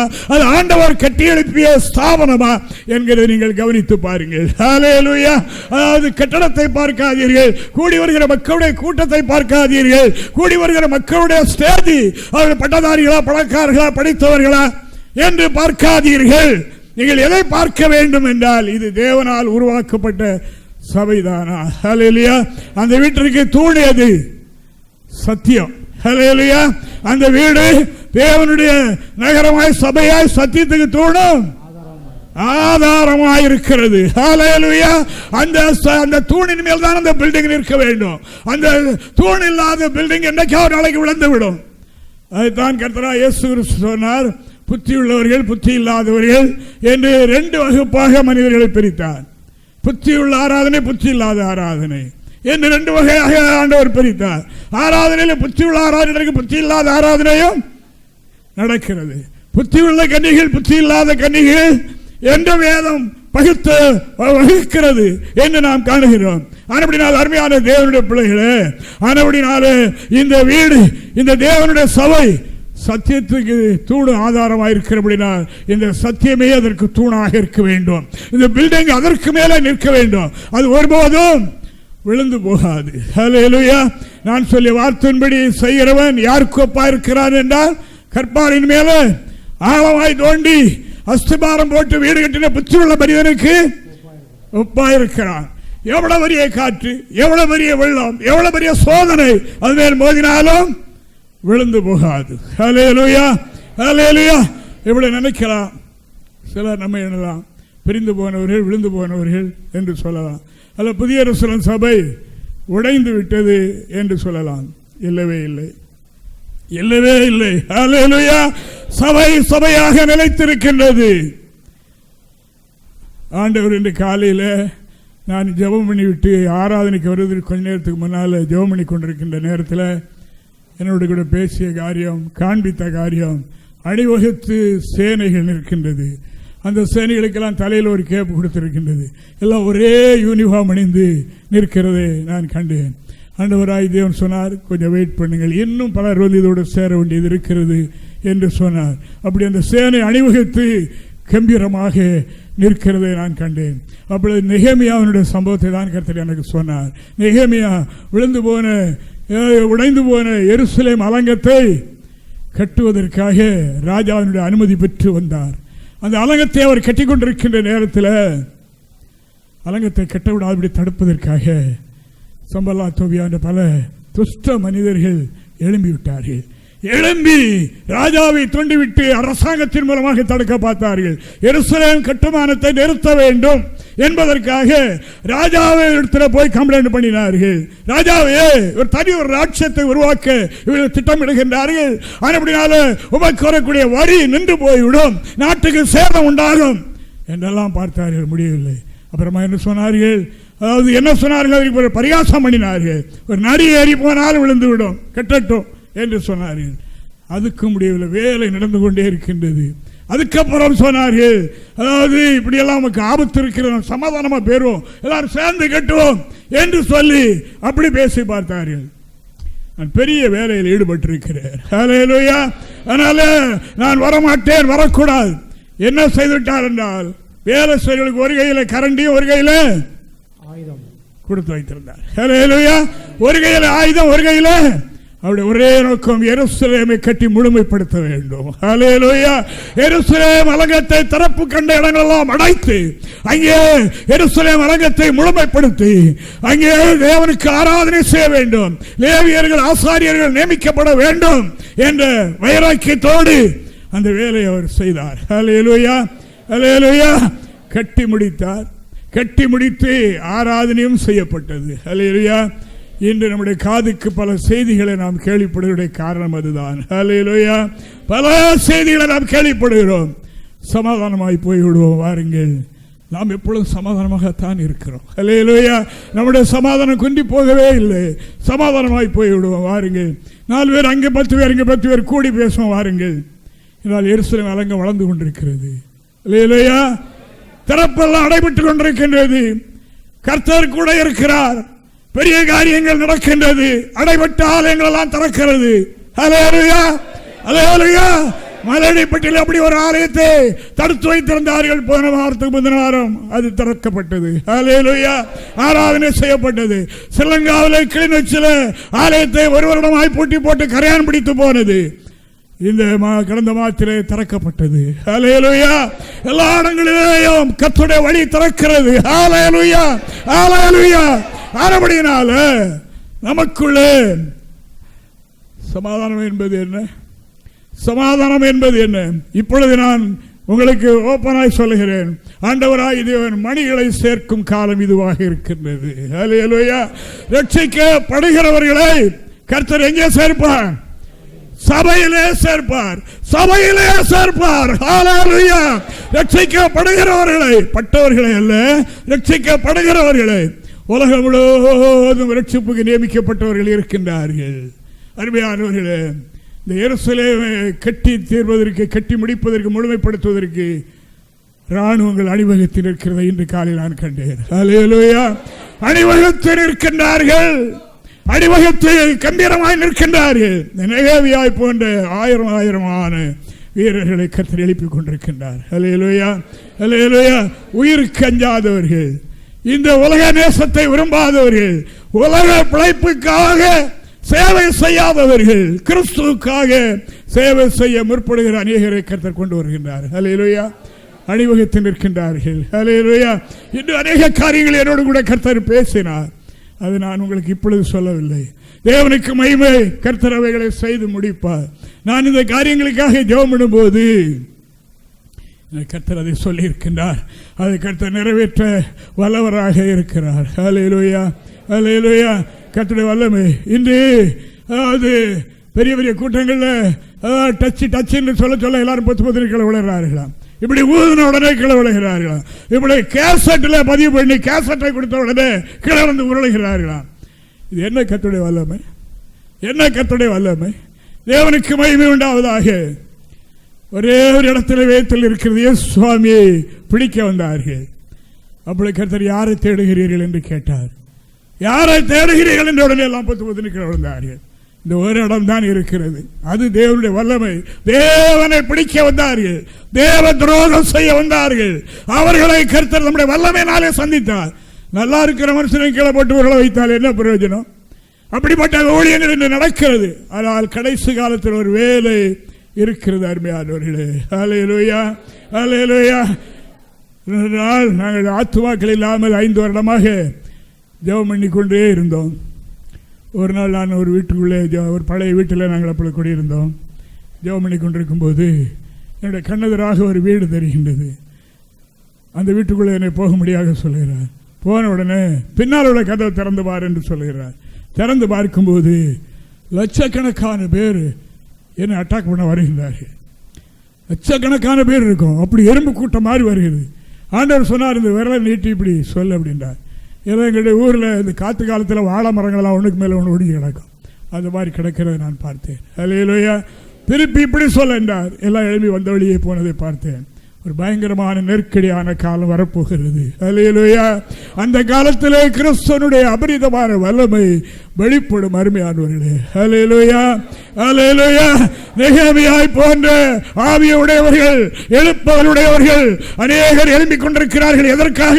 எருசலேமை கட்டுவதற்காக. அல்லேலூயா. எருசலேமில் உடைந்து போன பழுதாக்கப்பட்ட இடங்களை பூர்ணப்படுத்துவதற்காக ஆண்டவர் அநேகரை எழுப்பிக் கொண்டிருக்கிறார் என்ற அணிவகுப்பை நான் இன்று காலையிலே பார்த்தேன். ஹல்லேலூயா. அருமையானவர்களே, மற்றபடி உள்ளவர்களை குறித்து கவலைப்படாதீர்கள். போய்விட்டது போய்விட்டது என்னார்கள். ஒன்றும் போகாது. கிறிஸ்துவனால் தெரிந்து கொள்ளப்பட்ட ஒன்றும் போகாது. ஹல்லேலூயா, ஹல்லேலூயா. ரட்சிக்கப்படுகிறவர்களை கர்த்தர் அனுதினமும் சபையிலே சேர்த்து கொண்டு வந்தார். நம்முடைய ஒருவர் சொன்னார், சபையில் வளர்ச்சி இல்லை. நம்முடைய ஒருவர் இந்த வீக்கா இருக்கிறவர்கள் வீக்கான வார்த்தையை சொல்வார்கள். இல்லாவிட்டால் தன்னுடைய இடத்துல வளர்ச்சி இல்லை என்றால் காரணம் என்ன என்று கண்டுபிடிக்க வேண்டும். அதுதான் ரொம்ப முக்கியம். அப்போ அவர் இடத்துல சொன்னார், சபை வளர்ச்சி இல்லை, அதற்கு நாம் கூடி ஒரு மீட்டிங் போட்டு பேசணும். பேசி தீர்க்கிற காரியமாகுது. ஊழியக்காரர் வாரத்துக்கு ஒரு தடவை ஆலயத்தில் வந்து ஆலயத்தை திறந்தால் ஆத்மாக்கள் சபை வளருமா? ஊழியக்காரர் ஆலயத்திலே மண்டிட்டு கிடக்க வேண்டும். ஆலயத்திலிருந்து ஜெபம் பண்ண வேண்டும். தேவனை நோக்கி கூப்பிட வேண்டும். அங்கே இருக்க வேண்டும். வருகிற ஆத்துமாக்களுக்கு ஜெபம் பண்ணணும். இவர் மூலம் அவர்களுக்கு ஆசீர்வாதம் கிடைக்க வேண்டும். நான் சொன்னேன், துபாயிலிருந்து எனக்கு ஒரு போன் வந்தது. அந்த போனில் இப்படி நாங்கள் ஆஸ்திரேலியா போகிறோம். ஆனால் நேற்று தான் எடுத்து பார்த்தேன். உற்சாகி என்னுடைய பையனுக்கு டேட்டை மாற்றி போட்டிருக்கிறார்கள். அதனால் என்ன என்று தெரியல. ஜெபம் பண்ணி அனுப்புகிற ஒன்று வராது போகும். அங்கே போன இடத்துல செக்கப் பண்ணும்போது பையனை விட முடியாது, டேட்டு மாறி இருக்கிறது என்று சொல்லிவிட்டார்கள். அப்போ என்ன செய்வது? ஜெபம் பண்ணி விட்டு வந்தோமே என்று சொல்லிவிட்டு கொஞ்சம் நேரம் நின்றிருக்கிறார். அந்த ஆள் அங்கே இன்னொரு ஆளுக்கு ஃபோன் பண்ணி இருக்கிறார். பண்ணிவிட்டு கொஞ்ச நேரத்தில் இல்லை நீங்கள் போகலாம் என்று அனுப்பிவிட்டார்கள். அவர் அந்த அந்த வெயிட்டிங் ஹாலில் இருந்து ஏர்போர்ட்லேருந்து என்ன சொல்கிறார்கள்? பிறக்கல் நடந்தது. கர்த்தர் இந்த அற்புதத்தை செய்திருக்கிறார். மற்றபடி இது மனிதனால் ஆகிற காரியம் இல்லை. எங்களுடைய பயணம் தடைபடாதபடி கர்த்தர் இதை செய்தார் என்று அருமையான தேவனுடைய பிள்ளைகளே, நாம் ஜெபம் பண்ணுகிற ஜெபத்தை ஆண்டவர் கேட்கின்றார். ஹல்லேலூயா. நம்முடைய ஜெபத்தை ஆண்டவர் கேட்கிறார். நமக்கு சில நிமிடங்கள் கழித்தோ சில நாள் கழித்தோ பதில் வருகிறது நாம் பார்க்கின்றோம். நம்முடைய ஜெபத்தை கர்த்தர் கேட்கின்றார். அப்படினால நாம் கலங்க வேண்டியதில்லை. அப்படியே அவர் கேட்டார். அப்போ நான் சொன்னேன், அதாவது சபை வாழ்ந்து கொண்டு தான் இருக்கிறது. நீங்கள் இருக்கிற இடத்தை வைத்து மாத்திரம் சொல்லாதுங்க என்று என்கிட்ட சொன்னார். நீங்கள் இருக்கிற இடத்தை வைத்து மாத்திரம் சொல்லாதீர்கள். நாங்கள் இருக்கிற இடத்தை ஆஸ்வதிக்கப்பட நீங்கள் இருக்கிற இடமும் அப்படி இருக்க வேண்டும். நாங்கள் 24 மணி நேரம் தூங்குற நேரம் தோற மற்ற நேரம் முழங்கால தானே நடக்கிறோம் தேவ சமூகத்தில். அங்கேதானே மக்கள் வந்து சேர்வார்கள். அப்படி இல்லாத இடத்துல யார் வருவார்கள்? வருகிறவர்களுக்கு நம்ம நன்மை கிடைக்க வேண்டும் அல்லவா? நன்மை கிடைத்திருந்தால் தானே வருவார்கள். புதிய எருசலேமுக்குள் வருகிறவர்கள் தேவனுடைய ஆசீர்வாதத்தை பெறுகின்றார்கள். ஹல்லேலூயா. ஜெப உதவிக்காக பல இடங்களில் நம்மை நோக்கி கேட்கிறதை நாம் இன்று பார்க்கின்றோம். அதுக்காக ஆண்டவருக்கு நான் நன்றி செலுத்துகிறேன்.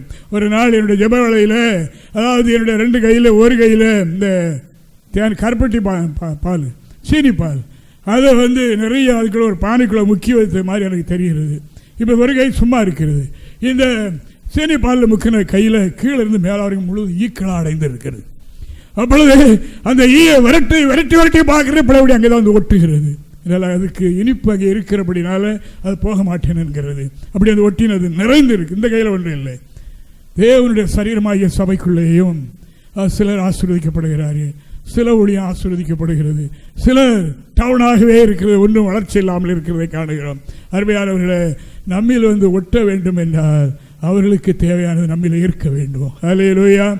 அப்படினால் புதிய எருசலேம் சபைக்குள்ளே ரட்சிக்கப்படுகிறவர்களை அந்த சபையிலே கொண்டு சேர்ப்பார். அல்லேலூயா. சேர்க்கிற தேவனாய் கர்த்தர் அப்படி செய்வாராக. அல்லேலூயா. இன்று நான் அநேக வேத பண்டிதர்கள் எழுதுகிற ஒரு சில புஸ்தகங்களை கொஞ்சம் கொஞ்சம் படிக்கிறேன்.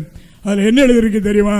ரட்சிக்கப்பட்டவர்களை கர்த்தர் சபையிலே சேர்த்து கொண்டு வந்தார் என்று எழுதியிருக்கிறார்கள். ஏனால் இங்கே ரட்சிக்கப்பட்டவர்கள் என்று எழுதாமல் ரட்சிக்கப்படுகிறவர்களை, சபைக்கு வெளியே ஒரு ரட்சிப்பு இருக்குமானால் சபைக்குள்ளே அவர்களுக்கு என்ன வேலை? இந்த சபையினுடைய வேலைதான் என்ன? ரட்சிக்கப்படுவதற்கு கர்த்தர் முன்பு அழைத்திருக்கிறவர்களே சபைக்குள்ளே கொண்டு சேர்க்கிறார். அல்லேலூயா, அல்லேலூயா. சபை என்று சொன்னால் மூல பாஷையிலே அதனுடைய அர்த்தம் என்னமா? எக்லிசியா. எக்லிசியா என்று அதற்கு பெயரா. மூல பாஷையில் எக்லிசியா என்று பெயர் சூட்டப்பட்டிருக்கிறது. எக்லிசியா என்றால் அழைக்கப்பட்டவர்கள், தேவனால் அழைக்கப்பட்ட கூட்டம் என்பது அதனுடைய பொருளாம். அந்த மூல பாஷையில் அது கரெக்டாக அது எழுதியிருக்கிறதா? அருமையான தேவனுடைய பிள்ளைகளை, அழைக்கப்பட்டவர்கள் நம்மில் ஒட்ட வேண்டுமா? நம்மோடு கூட சேர்ந்து கொள்ள வேண்டுமா? நாம் இந்த பிரகாரம் இருக்க வேண்டும். புதிய எருசலேம் உலகம் முழுவதும் வேகமாக செல்லும் என்பதை நான் உங்களுக்கு அறிவித்துக் கொள்கிறேன். அல்லேலூயா, அல்லேலூயா. அந்த சபைக்கு தான் தேவன் என்னையும் எங்களையும் ஊழியக்காரனாக நியமித்திருக்க. அப்போஸ்தலன் சொல்லும்போது அந்த சபைக்கு நான் ஊழியக்காரனானேன் என்று அவர் சொல்லுகின்றார். எந்த சபைக்கு? தேவனுடைய சபைக்கு. தேவனுடைய சபைக்கு பெயர் என்ன? அதற்கு புதிய எருசலேம் என்ற பெயரை ஆண்டவர் சூட்டி இருக்கிறார். அல்லேலூயா, அல்லேலூயா, அல்லேலூயா. அப்படினாலே அந்த சபைக்குள்ளே ரட்சிக்கப்படுகிறவர்கள் மட்டும் வருவார்கள். மற்றவர்கள் வந்திருந்தாலும் இருந்து கொள்ள மாட்டார்கள். திடீர்னு சிலர் கேட்பார்கள், ஐயா அவர் வரலையா கோயிலுக்கு? அவர் வரலையா ஐயா? அவர் எங்க ஐயா? அவர் ஏன் ஐயா கோயிலுக்கு வரல என்று கேட்பார்கள். அவரிடத்துல கேட்கணும், கடவுளிடத்துல கேட்கணும். நாம் ஒரு ஆத்துமாவும் இடறி போவதற்கு காரணமாக இருக்கவே மாட்டோம். அல்லேலூயா. நான் ஒருவரிடத்தில் சொல்லி இருக்கிறேன், நீங்கள் என்ன சொல்கிறீர்களோ, ஜெபம் பண்ணணுமா, ஆலோசனை தரணுமா, உங்களுடைய காரியங்களை நடத்தணுமா, எப்பவும் ரெடியாக இருக்கிறோம் என்றுதான் நான் சொல்லி வைத்திருக்கிறேன். அல்லேலூயா. எப்பவும் ரெடி, எப்போ கூப்பிட்டாலும் வர ரெடி. நீங்கள் அந்த பரம எருசலேமோடு சேர்ந்து கொள்வதற்கு, எடுத்துக்கொள்ளப்படுவதற்கு மட்டும் சரியாக இருந்து கொள்ளுங்கள் என்று சொல்லி நாங்கள் ரெடி. எங்களால் ஒரு ஆத்மா இடரவோ புதிய எருசலேமை விட்டு பின்மாறவோ நாங்கள் காரணமாக இருக்க மாட்டோம். அல்லேலூயா. எப்பொழுதும் பயந்து பயந்து பயந்து பயந்து நடக்கின்றோம் என்றால் எருசலேமுக்கு என்று தெரிந்து கொள்ளப்பட்ட ஒருவரும் நமது மூலம் இடரடைந்து விடக்கூடாது என்று சொல்லி பாவம் செய்கிறவர்கள் சபைக்குள்ளே இருக்க மாட்டார்கள், நிலைத்திருக்க மாட்டார்கள், அவர்கள் வெளியே போய்விடுவார்கள் என்று வேதம் சொல்லுகிறது. அல்லேலூயா, அல்லேலூயா. கலாத்தியர் 4ஆம் அதிகாரம் 26வது வாக்கியத்தை வாசிப்போம். அதுதானா, அதாவது மணவாட்டி அதுதானா பரலோகத்தை விட்டு இறங்கி வரும் என்பதை அப்போஸ்தலனாகிய யோவான் பத்ம தீவிலே இருக்கும்போது அவர் கண்டு எழுதிய வாக்கியங்களை நாம் இங்கே வாசிக்கலாம். மேலான எருசலேம் சுயாதீனம் உள்ளவள், அவள் எல்லாரும் நமக்கு, அவளே நம்ம எல்லாருக்கும் தாயானவள். வெளிப்படுத்தல் 21ஆம் அதிகாரம் 2வது வாக்கியத்தையும் வாசிக்கலாம்.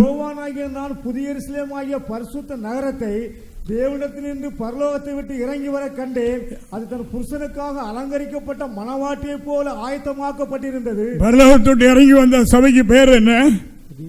புதிய எருசலேம். அல்லேலூயா.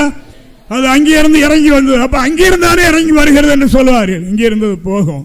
அந்திகிறிஸ்து காலத்தில், அந்த 3வது காலத்தில் வனாந்தரத்தில் சபை இருக்கும் என்று நாம் பார்க்கின்றோம். அந்த வனாந்தரத்தில் இருக்கும்போது புல்லசாகி மேலே எடுத்துக்கொள்ளப்படும். ஹல்லேலூயா. முதல் வருகையில் எடுத்துக்கொள்ளப்படும். அங்கேயே மேலே அது சென்று விட்டு பழையபடி, அதாவது 3 வருடத்திற்கு பிறகு அங்கிருந்து இறங்கி வருகிறது தான் இது சொல்லுகின்றது. இப்பொழுது ஹல்லேலூயா. அங்கிருந்து இறங்கி வர கண்டேன். புதிய எருசலேமாகிய பரிசுத்த நகரத்தை பரலோகத்தோடு புலவத்தில் இறங்கி வர கண்டேன். அதன் மணவாளனுக்காக ஆயத்தமாக்கப்பட்ட மணவாட்டியை போல அலங்கரித்திருந்தது. ஹல்லேலூயா, ஹல்லேலூயா. மணவாளனுக்காக ஆயத்தமாக்கப்பட்ட அந்த மணவாட்டியை போல அதனுடைய அலங்காரம். என்ன அலங்காரம்? பூ வைத்து பொட்டு வைத்து நகை போட்டா அந்த அலங்காரமா? பரிசுத்த அலங்காரம். ஹல்லேலூயா. பரிசுத்த அலங்காரத்தோடு கர்த்தரை தொழுது கொள்ளுங்கள். பரிசுத்தம் இல்லாத ஒருவனோ அவரை தரிசிக்க முடியாது. ஹல்லேலூயா. பிதாவாகிய தேவனுடைய விருப்பம் என்ன? நாம் எல்லாரும் பரிசுத்தமாக வேண்டும் என்பது. ஹல்லேலூயா. அவர் மகா பரிசுத்தமுள்ள தேவன். அவருக்கு முன்பாக நிற்க வேண்டும் என்றால், அவருக்கு அடுத்த ஸ்தானத்தில் அரியணைகளை அமர வேண்டும் என்றால், அவர்கள் என்ன இருக்க வேண்டும்? அலங்காரம். ஹல்லேலூயா. என்ன அலங்காரம்? பரிசுத்த அலங்காரம் அவர்களே இருக்க வேண்டும் என்று வேதம் சொல்கிறது. அவர்கள் தான் அங்கே அமர வேண்டும், அமர முடியும் என்று கர்த்தருடைய வேதம் சொல்லுகின்றது. ஹல்லேலூயா, ஹல்லேலூயா, ஹல்லேலூயா. இயேசு வரும் காலத்தில் நாம் இருக்கிறவர்களே, புதிய எருசலேமுக்கு நியமிக்கப்பட்ட நிறைய லட்சக்கணக்கான பேர் போயாகிவிட்டது. அதோடு கூட நாமும் சேர்ந்திருக்கிறோம். சர்வ சங்கமாகிய சபையினிடத்தில் வந்து சேர்ந்தீர்களே. ஹல்லேலூயா, ஹல்லேலூயா. முதற் பலனாக சேர்க்கப்பட சர்வசங்கமாகிய சபை. அந்த சபைக்கு பெயர் பூரணராக்கப்பட்ட ஆவிகள் சேர்கிற சபை. ஆவியலின் ரத்தம் பேசுகிறதை பார்க்கிறோம், நன்மையானவர்களை பேசுகிற தெளிக்கப்படும் ரத்தத்தினிடத்தில் வந்து சேர்ந்தீர்கள். ஹல்லேலூயா. 3 காரியங்கள் இதில் இருக்கிறது. அந்த சபையிலே யார் யார் இருப்பார்கள் என்கிறது இதிலே காட்டுகிறது. ஹல்லேலூயா. முதற் பலன்கள் பழுதற்றவர்கள், பூர்ணமாக்கப்பட்ட ஆவி உடையவர்கள், சாட்சியாக கர்த்தருக்காக வைராக்கியம் கொண்டு நிற்கின்றவர்கள் அந்த சர்வசங்கமாய சபையோடு சேர்வார்கள். நாம் அந்த சபையினிடத்திற்கு வந்திருக்கிறோம். ஹல்லேலூயா. அந்த சபையினிடத்துக்கு வந்திருக்கிறோம். எந்த சபையினிடத்திற்கு? புதிய எருசலேமாகிய சபையினிடத்திற்கு. ஹல்லேலூயா. அந்த சபை நாம் கண்டுகொண்டு 49 வருஷம் ஆகிறது. அது 2000 வருடங்களுக்கு முன்னமே உலகத்துக்கு வந்து விட்டது. ஹல்லேலூயா.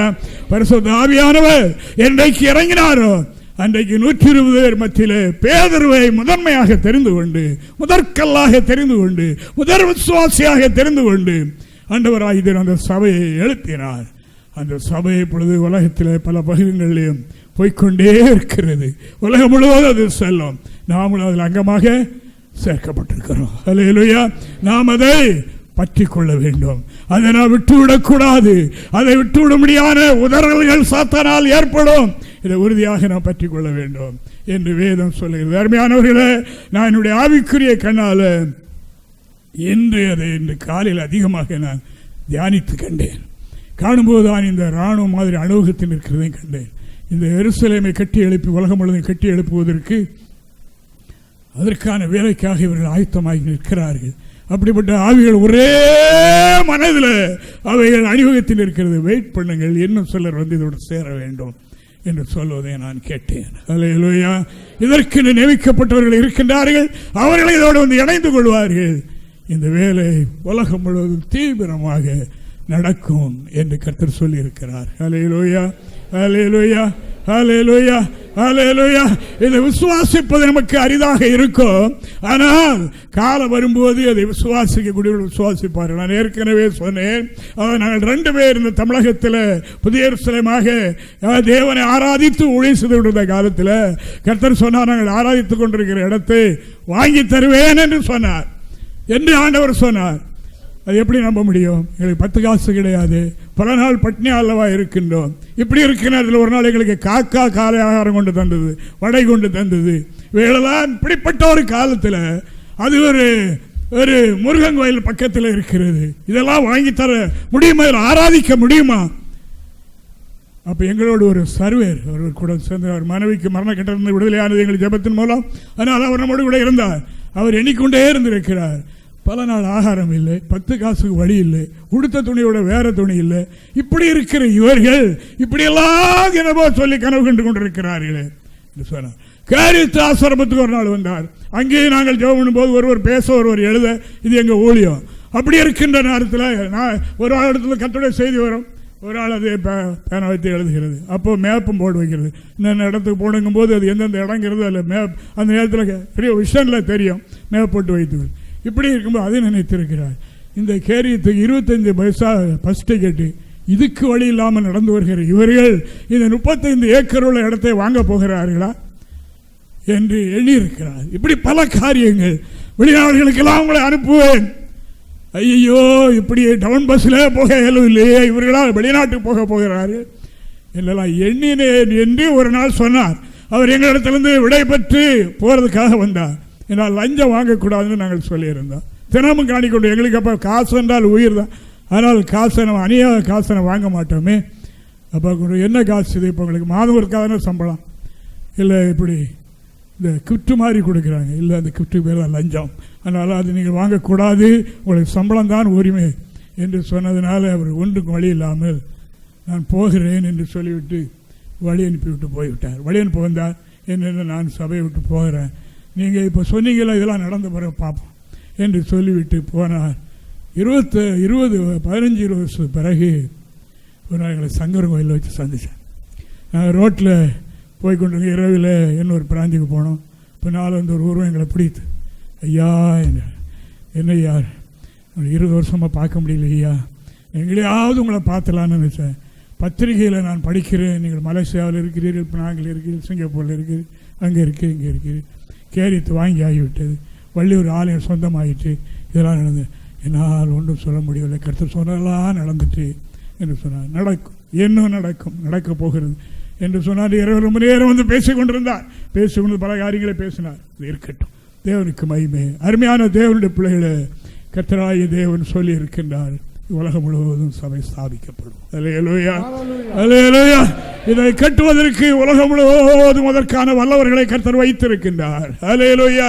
அவர்கள் ரெடி ஆகி கொண்டிருக்கிறதை ஆவியிலே நாம் பார்க்கின்றோம். அல்லேலூயா, ஆவியிலே நாம் பார்த்து கொண்டிருக்கின்றோம். ரட்சிக்கப்படுகிறவர்களை கர்த்தர் அனுதினமும் சபையிலே சேர்த்து கொண்டு வந்தார் என்று வேதம் சொல்லுகின்றது. அல்லேலூயா. இயற்கைகளை பற்றி நமக்கு நிறைய காரியங்கள் சொல்லி இருக்கின்றார். எழுதினவைகளெல்லாம் இப்படி எங்கே இருக்கிறது எனக்கு தெரியவில்லை. அவைகளெல்லாம் கர்த்தர் சொல்லி இருக்கிறார். இன்னென்ன பிரகாரம் நான் செய்வேன் வருங்காலத்தில் என்று சொல்லி இருக்கின்றார். அதைத்தான் இங்கே அப்போஸ்தலனாகிய பவுல் எபேசியருக்கு நிருபம் எழுதும் போது அவர் இவ்வளமாக எழுதுகின்றார். எபேசியர் 3ஆம் அதிகாரம் 10வது வாக்கியத்தை நாம் ஒருவர் வாசிக்கலாம். உன்னதத்தில் உள்ள துறைத்தனங்களுக்கும்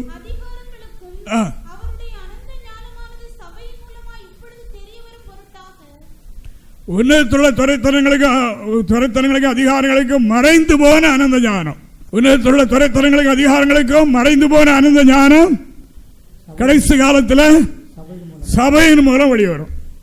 சபை என்றால் கட்டிடத்தின் மூலமாகவா, ஒவ்வொரு அவயவங்களின் மூலமாக. அல்லேலூயா. உன்னதத்தில் இருக்கிற துறைத்தனங்களுக்கும் உன்னதத்தில் இருக்கிற அதிகாரங்களுக்கும் தூதகணங்களுக்கும் மறைந்திருக்கிற ஞானம் சபைக்கு வெளிப்படப்படும். அல்லேலூயா. சபையின் மூலமாக வெளிப்படுத்தப்படும். சபையினுடைய ஒரு அங்கத்தின் மூலமாக அது வெளிப்படுத்தப்படும் என்று கர்த்தர் சொல்லி இருக்கிறார். அல்லேலூயா, அல்லேலூயா, அல்லேலூயா, அல்லேலூயா. ஆண்டவர் சொன்னார், வெளிப்படுத்தினார். அதாவது பாம்பு ஒரு ஆளை கடித்து விட்டால்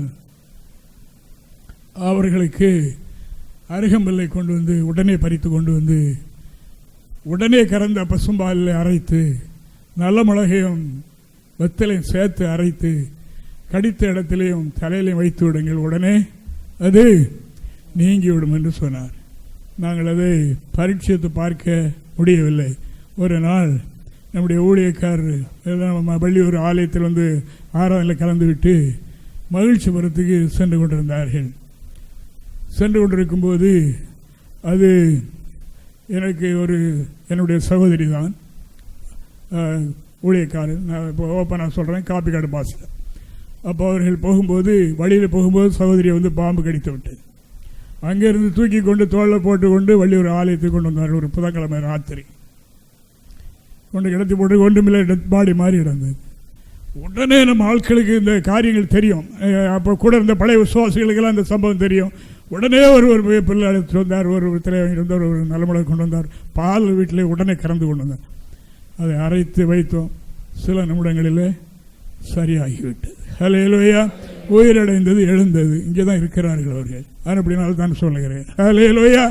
அப்படினால் அருமையானவர்களே, நம்ம ஆண்டவராகிய தேவன் பாவங்களை மன்னிக்கிறவர் மாத்திரம் அல்ல, அவர் நம்முடைய எல்லா காரியங்களுக்கும் அதாவது நிவாரணம் செய்வதற்கு போதுமானவராக இருக்கின்றார் என்று வேதம் சொல்லுகின்றது. ஹல்லேலூயா. உன்னதத்துள்ள துறைத்தனங்களுக்கு அதிகாரங்களுக்கு மறைந்து போன அனந்த ஞானம் சபையின் மூலமாக வெளிவரும். இந்த கடைசி காலத்தில், அந்த காலத்தில் வந்திருக்கொண்டிருக்கிறோம். அல்லேலூயா, அல்லேலூயா. அனந்த ஞானமும் இதுவரைக்கும் மனிதன் கண்டுபிடிக்க முடியாத மகாபரிய ஞானம் சபையின் வாயிலாக வெளிவரக்கூடிய ஒரு கால அளவுக்குள்ள வந்திருக்கின்றோம். அருமையான தேவனுடைய பிள்ளைகளே, நாம் நம்மை பற்றி சாதாரணமாக எண்ண வேண்டாம். நான் என்னை பற்றி அப்படித்தான் அடிக்கடி சாதாரணமாக, அதாவது ரொம்ப ஆண்டவரே இந்த காரியத்தை எப்படி செய்வது, இவ்வளவு பெரிய ஒரு காரியத்தை என்மேல் சுமத்தி இருக்கிறீரே என்று நான் சில வேளையில் எண்ணி அப்படியே கலங்குகிறது உண்டு. இன்று காலையில் அப்படி நான் கொஞ்சம் கலங்கினேன். அந்த நேரத்தில் என்னிடத்தில் பேசின காரியத்துக்கு கணக்கே இல்லை. ஹல்லேலூயா, ஹல்லேலூயா. அதில் ஒன்று இதுவாக இருக்கிறது. ஹல்லேலூயா, ஹல்லேலூயா. அருமையான தேவனுடைய பிள்ளைகளே, நாம் என்ன நினைக்கிறோம்? நாம் ஒன்றும் இல்லை. ஆண்டவராகிய தேவன் நம்மை ஆட்கொண்டு அவளை செய்ய வல்லவராக இருக்கிறார். மோசே என்ன சொன்னார்? மோசே ஆண்டவரிடத்தில் சொன்னார், ஆண்டவரே நான் திக்கனாவும் உள்ளவனாக இருக்கிறேன், எனக்கு இது முடியாது, வேற யாரையாவது அனுப்புவோம் என்று அவர் சொன்னார் என்று நான் பார்க்கிறோம். இல்லை, நீ தான் போக வேண்டும் என்று கர்த்தர் நியமித்தார். அவர் போய் என்ன செய்தார்? ஆனால் மோசே ஒன்று திக்கனாவும் உள்ளவர் அல்ல, அவர் எகிப்தின் சாஸ்திரங்கள் எல்லாம் கற்றவர் பெரிய ஆள். ஆனால் மூடைய வேலை செய்ய நான் தகுதி இல்லை என்று அவர் சொன்னார் என்று நாம் காணுகின்றோம். அங்கே போய் என்ன சார், ஒரு நாட்டிலிருந்தே தம்முடைய ஜனங்களை விடுதலையாக்கி கொண்டு வரக்கூடிய வல்லவனாக மாறினார். அல்லேலூயா. ஒரு நாட்டிலிருந்து, ஒரு அரசனுடைய கைக்குள் இருந்து மக்களை மீட்டு கொண்டு வர வேண்டும் சாதாரண காரியமா? விடுவான கொண்டு போட மாட்டானா? கர்த்தருடைய வல்லமையினால் அது ஆயிற்று. அப்படிப்பட்ட வேலை நடக்க போகிறது. அரசாங்கத்தில் எந்த சட்டம் வரட்டும், எந்த திட்டம் வரட்டும், ஆண்டவராகிய தேவனுடைய வல்லமை அதை விட பெரிதானது. ஹல்லேலூயா. பெரிதான வல்லமை உடைய தேவன் நம்மோடு கூட இருக்கிறார். இந்த திருச்சபைக்கு உடல்லவர், இந்த திருச்சபைக்கு தலையவர், இந்த திருச்சபைக்கு தலைவர் அவர், எல்லாமே அவர் தான். ஹல்லேலூயா. திருச்சபையுடைய உடலாக இருக்கின்றார், சரீரம் அவர், அதில் தான் நம்ம அங்கங்களாக இருக்கிறோம். அந்த அங்கத்தை தொட்டால் விடுவாரா? ஹல்லேலூயா. கர்த்தர் என்னிடத்தில் ஒரு நாள் சொன்னார், அதாவது இரத்த சாட்சியாய் நியமிக்கப்பட்டவர்கள் மாத்திரம்தான் இரத்த சாட்சியாய் மரிப்பார்கள், அதுவும் தொகை கம்மிதான், மற்றபடி உள்ளவர்களை ஒன்றும் செய்ய முடியாது என்று சொன்னார். ஹல்லேலூயா. தொட முடியாதவர்களே என்றால் தான் சொல்லியிருக்கு, தலையில் உள்ள மயிரெல்லாம் எண்ணி வைத்திருக்கிற இந்த அற்ப முடிகளை எண்ணி வைத்திருக்கிற நம்முடைய ஜீவனுடைய பார்வையில் எவ்வளவு பெரிது பாருங்க. ஆனால் தேவனுடைய பிள்ளைகளை திடன் கொண்டு எழும்போம். ஹல்லேலூயா, ஹல்லேலூயா. கிறிஸ்துவுக்காக தேசத்தை சொந்தமாக்குவோம். ஆண்டவருடைய எருசலேம் இந்த பூமியில உலகம் ஸ்தாபிப்பதற்கு நாம் ஒரு கருவியாக இருக்க தேவன் உதவி செய்வார். ஹல்லேலூயா, ஹல்லேலூயா, ஹல்லேலூயா. எவ்வளவு பெரிய சக்திகளாக இருந்தாலும் சரி, கிறிஸ்துவின் வல்லமைக்கு உட்பட்டது. நான் ஸ்ரீலங்காவுக்கு போய் சொன்னேன் அல்லவா, அங்கே ஒரு ஸ்டேஷன் மாஸ்டர் கீழே ஒரு மாந்திரம், மேலே ஒரு மாந்திரம், ரெண்டு பேரும் அந்த ஆளை ஒடுக்கி அவர் வளர்ச்சியிலையும் கொண்டு போனார். அவர் உள்ளத்திலையும் தைரியம் இல்லை, ஒரே பயம், என்ன நடக்குமோ என்ன நடக்குமோ, நடக்கிறதா சொல்லிவிடுகிறார். நம்மிடத்தில் ஜெபம் பண்ண வரும்போது கேட்டார், ஐயா இப்போ உங்களிடத்தில் வந்து ஜெபம் பண்ணி போகிறேனே, இதையும் சொல்லிவிடுவானா? இல்லை, சொல்ல அவனுக்கு இயலாது. 2 நாள் கழித்து வந்த பிறகு கேட்டால், அவனை எங்கே பார்த்தீர்களா? அவன் ஆளையை காணவில்லை என்று சொன்னார். ஹல்லேலூயா. மேலே உள்ளவன் என்ன ஆச்சு? மேலே உள்ளவன் சொன்னான், நீ எனக்கு ஏதோ பண்ணி கொண்டிருக்கிற என்று என்னை பார்த்து சொல்லுகிறான் என்று சொன்னான். அருமையான தேவனுடைய பிள்ளைகளே, ஹல்லேலூயா. வல்லமையுடையவர் மகத்துவமானவர்களை செய்ய போகின்றார். ஹல்லேலூயா, ஹல்லேலூயா. எருசலேமை பாரமுள்ள கல்லாக்கிறார் என்று வேதம் சொல்லுகிறது. அதை சிதைக்கிறவன், அதை கிளப்புகிறவன் சிதைந்து போவான் என்று வேதம் சொல்லுகிறார். கடைசி கால எண்டில் வந்திருக்கிறோம். இது கடைசி காலம். தேவன் தம்முடைய வேலையை பரிபூரணப்படுத்தக்கூடிய காலம். எண்ணிக்கை நிறைவேறிக் கொண்டிருக்கிறது. இயேசு உலகத்துக்கு வரப்போகின்றார். அவர் வருகைக்கு முன்னால் அவர் தீர்க்க தரிசனத்தில் எழுதி கொடுக்கிற வாத்தியங்கள்லாம் நிறைவேறி முடிக்கப்பட வேண்டும். அதற்காக அவர் வெயிட் பண்ணி இருக்கின்றார். உங்களை என்னை கொண்டு அந்த வேலையை செய்து எருசலேமை முழுமைப்படுத்த கர்த்தர் விரும்புகின்றார். ஹல்லேலூயா, ஹல்லேலூயா. 49 ஆண்டு காலங்களில் நடந்தராத வேலைகள் இனி வருங்காலத்தில் வேகமாய் நடப்பிக்கப்படும். ஹல்லேலூயா, ஹல்லேலூயா, ஹல்லேலூயா. அன்று கிதியோனிடத்தில் ஆண்டவர் சொன்னார், யுத்தத்துக்கு நீ ஜனங்களை அழைத்துக் கொண்டு போகிறாய், ஜனங்கள் அதிகம், இந்த யுத்தம் என்னால் உண்டானது, இந்த ஜெயம் என்னால் உண்டானது என்பதை ஜனங்கள் அறிய வேண்டும் என்றால் ஒரு பரீட்சை முதலாவது சொல்லி பயந்தவன் கோழைகள் எல்லாம் ரிட்டர்ன் போக சொல்லு. பெரும் பகுதி பேர் போய்விட்டார்கள், இன்னும் கொஞ்சம் பேர் இருக்கிறார்கள். அப்போ சொன்னார், இன்னொரு பரீட்சை, தண்ணீர் ஓடுற தண்ணியில் கொண்டு குடிக்க வை. குடிக்க போகும்போது அங்கே குப்பரை விழுந்து, காட்டில் தண்ணி தாகம் எப்படி இருக்கும் பாருங்க, காட்டில் நடந்தவனுக்கு குப்பரை விழுந்து குடித்தான். எங்கே உலக நேசம் கிடைக்குதோ, எங்கே உலகத்தில் என்பதை அங்கே விழுந்துருவாங்க. அவனுக்கு இந்த யுத்தத்தை பற்றியும் கவலை இல்லை, ஒன்றை பற்றியும் கவலை இல்லை, எங்கே கிடைச்சதோ அதை அனுபவிக்க விழுந்துருவான். ஆனால் 300 பேர் மாத்திரம் கையினால் அள்ளி தண்ணீரை நக்கி நக்கி குடித்தார். இல்லையா? அவருடைய நோக்கமெல்லாம் எதிராளிகள் மேல் இருந்தது. தேவ ஜனங்களுக்கு விடுதலை வேண்டும் என்ற நோக்கத்தோடு அள்ளி அள்ளி ஆண்டவர் சொன்ன அந்த 300 பேரை மட்டும் தனியாக பெரிய அவர்களுக்கு கொண்டு யுத்தத்தை நான் ஜெயம் தருவேன், ஜெயம் பெறுவேன் என்று சொன்னார். ஹல்லேலூயா. அவளுக்கு என்ன இருந்தது? ஆயுதங்கள் இருந்ததா? அருவா வீட்டி கத்து இருந்ததா? ஒன்றும் கிடையாது, வெறும் மண்பானை தான் கொடுக்கப்பட்டது. ஹல்லேலூயா. அதற்குள்ளே தீவெட்டியை வைத்துக் கொள்ளுங்கள். நான் சொல்லும்போது தலைவனுடைய ஆர்டருக்கு எல்லாரும் அப்படியே இசைந்து நடக்கணும், அவ்வளோதான். அப்படி சொல்லிவிட்டார். நான் சொல்லுவேன், அந்த நேரத்தில் எல்லாரும் ஒன்று போல பானை உடைக்கணும், தீவெட்டியை மேலே தூக்கி பிடிக்கணும், ஜெயம் உண்டாயிடும். அந்த பிரகாரம் செய்தார்கள். ஹல்லேலூயா, ஹல்லேலூயா.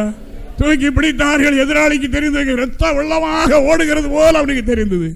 அவர்களை ஒருவருக்கொரு வெட்டி மாய்ந்து கொண்டார்கள் என்று நாம் காணுகின்றோம். அருமையான தேவ ஜனமே, நாம் கொஞ்சம் பேர் என்று எண்ண வேண்டாம், விலையினமார்கள் என்று எண்ண வேண்டாம். அவர்கள் கராத்த படிக்கிறார்கள், என்னெல்லாம் படித்து ரெடியாக இருக்கிறார்களே, நமக்கு ஒன்றும் இல்லை என்று எண்ண வேண்டாம். தேவன் நம்மோடு இருக்கிறார். ஹல்லேலூயா. தேவன் நம்மோடு இருக்கிறார். ஹல்லேலூயா, ஹல்லேலூயா, ஹல்லேலூயா. ஆமென். அந்த சேனைக்கு முன்பாக யார் சத்தமிடுவார்? மகாதேவன். மகாதேவன் கர்ச்சிப்பார். ஹல்லேலூயா. தேசம் அதிரும் என்று வேதம் சொல்லுகின்றது. இவைகளெல்லாம் நிறைவேறும் காலத்துக்குள்ள வந்திருக்கிறோம். எருசலேமை கொண்டு கர்த்தரை செய்வதற்காக இந்த பூமியிலே எருசலேமை கர்த்தர் உருவாக்கி இருக்கிறார் என்பது உங்களுக்கு அறிவிக்கிறது. நான் எடுத்த சப்ஜெக்ட் வேற, அன்று இப்போ என்கிட்ட வர்றது வேற. அருமையான தேவனுடைய பிள்ளைகளை, இந்த வார்த்தை கர்த்தரால் உண்டாகிற வார்த்தையாக இருக்கின்றது. ஹல்லேலூயா. ஆனபடியால் அருமையான தேவனுடைய பிள்ளைகளே, இந்த கடைசி காலத்தில் ஆண்டவராகிய சரீரமான சபையை கட்டி உருவாக்கி எழுப்புவதற்காக ஆண்டவர் நம்முடைய சபையை எழுப்பி இருக்கின்றார்.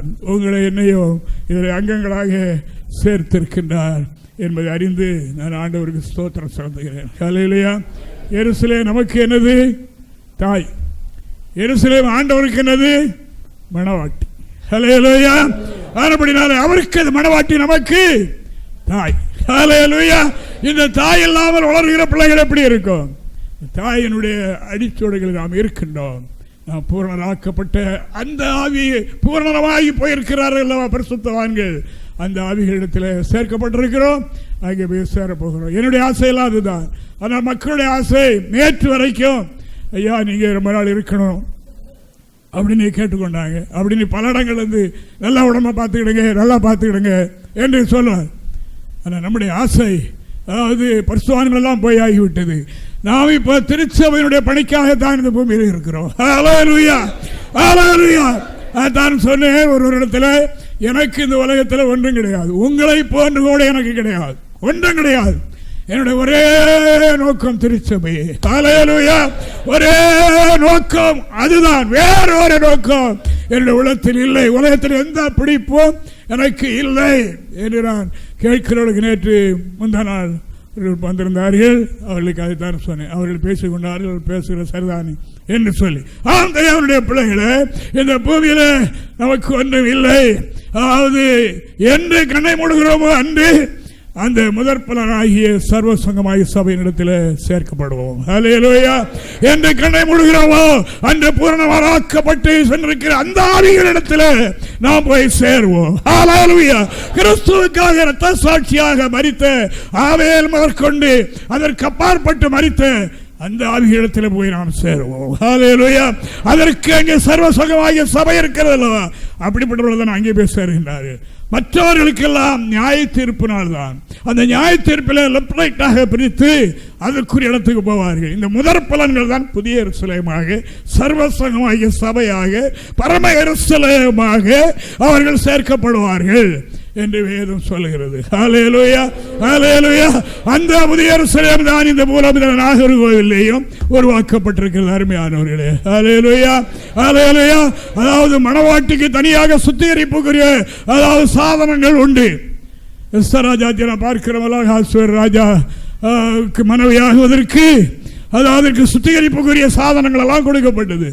7 தாதி பெண்கள் பணிவிடைக்காரர்களும் கொடுக்கப்பட்டார்கள் என்று நாம் காணுகிறோம். புதிய எருசலேமுக்கு சுத்திகரிப்புக்குரிய உபதேசம் தரப்பட்டிருக்கிறது. ஹல்லேலூயா. இந்த சுத்திகரிப்பை தான் இந்த மக்கள் உதறுகிறார்கள். அது வேண்டாம். மனிதனிடத்திலேயா அவளெல்லாம் ஏகாய் வசமாக தான் ஒப்புவிக்கப்பட்டாங்க. ஏகாய் தான் அந்த சுத்திகரிப்பு பொருளெல்லாம் கொடுத்தார். அந்த அழகு சாதனங்கள் எல்லாம் அவர் தான் கொடுத்தார் என்று நாம் காணுகின்றோம். கன்னிமாடத்தில் ஏகாய் வசமாகத்தான் இவர்கள் ஒப்புவிக்கப்பட்டார்கள். அதே வண்ணமாக நாம் இந்த கன்னிமாடத்தில் இந்த ஏகாய் வசமாக தேவனுடைய மனிதர்கள் வசமாக ஒப்படைக்கப்பட்டிருக்கிறோம். அல்லேலூயா. அந்த ராஜா அவர்களிடத்தில் தான் இந்த சுத்திகரிப்புக்குரிய பொருள்கள், இந்த அழகு சாதனங்கள், அவர்களை அழகுபடுத்தக்கூடிய சாதனங்கள் எல்லாம் அங்கேதான் அந்த ஏகாய் இடத்துல தான் கொடுத்து வைத்திருந்தார். அவர் தான் சொன்னார், எஸ்தரிடத்தில் ஏகாய் சொன்னார், அதாவது ராஜாவிடத்தில் போகும் முறை உனக்கு வந்து விட்டது. நீ இந்த சுத்திகரிப்புக்குரிய காரியங்கள் எல்லாம் செய்து கொண்டு அழகு சாதனங்களை வைத்து ராஜாவுக்கு முன்பாக போவதற்கு என்னென்ன அழகு உண்டோ அழகுபடுத்திக்கொள் என்று சொன்னார். எஸ்தர் என்ன சொன்னார்கள்? நான் அல்ல, நீங்களே என்னை அழகுபடுத்துங்கள் என்று சொன்னார்கள். அல்லேலூயா. நீங்களே என்னை அழகுபடுத்துங்கள். உங்களுக்கு தான் தெரியும் அந்த மணவாளனுக்கு எந்த அழகு பிடிக்கும் என்று. ராஜாவினுடைய நிலைமை அறிந்தவர் நீர்தான். அழகுபடுத்தி விட்டார். ராஜா அரியணையில் அமரப்பட்டார் என்று நாம் காணுகிறோம். அல்லேலூயா, அல்லேலூயா. பரிசுத்த ஆவியானவர் எதற்கு வந்திருக்கிறார்? குமாரனாகிய கிறிஸ்துவுக்கு ஒரு மணவாட்டி தேவை. அந்த மணவாட்டியை ஆயத்தப்படுத்துவதற்காகத்தான் பரிசுத்த ஆவி வந்திருக்கின்றார். ஏகா என்று சொல்லப்படும். இந்த பூமியிலே கன்னிமாடம் என்ற நிலையில சபை இருக்கின்றது. இந்த சபைக்குள்ளே கூட்டி சேர்க்கப்பட்டு பரிசுத்த ஆவியால் ஆளுகை செய்து சுத்திகரிப்புக்குள்ளாக அவர்களை நடத்துகின்றார். சுத்திகரித்து சுத்திகரித்து சுத்திகரித்து வருகிறவர்களுக்கு கிருபைகள் வரங்களை கொடுத்து ஆண்டவர் அழகுபடுத்தி வாரனுக்கு முன்பாக நிற்பதற்கு என்ன தகுதி வேண்டுமோ அதுக்குரிய எல்லா கிருபைகளும் அவர்களுக்கு அழகுபடுத்தி அவளை கர்த்தர் ஆயத்தப்படுத்துகிறார் என்று நாம் காணுகின்றோம். அல்லேலூயா, அல்லேலூயா. இங்கேதான் எருசலேமில் தான் இந்த ஆயத்தம் நடக்கிறது. அருமையானவர்களே, நான் உண்மையைத்தானே சொல்லுகின்றேன்.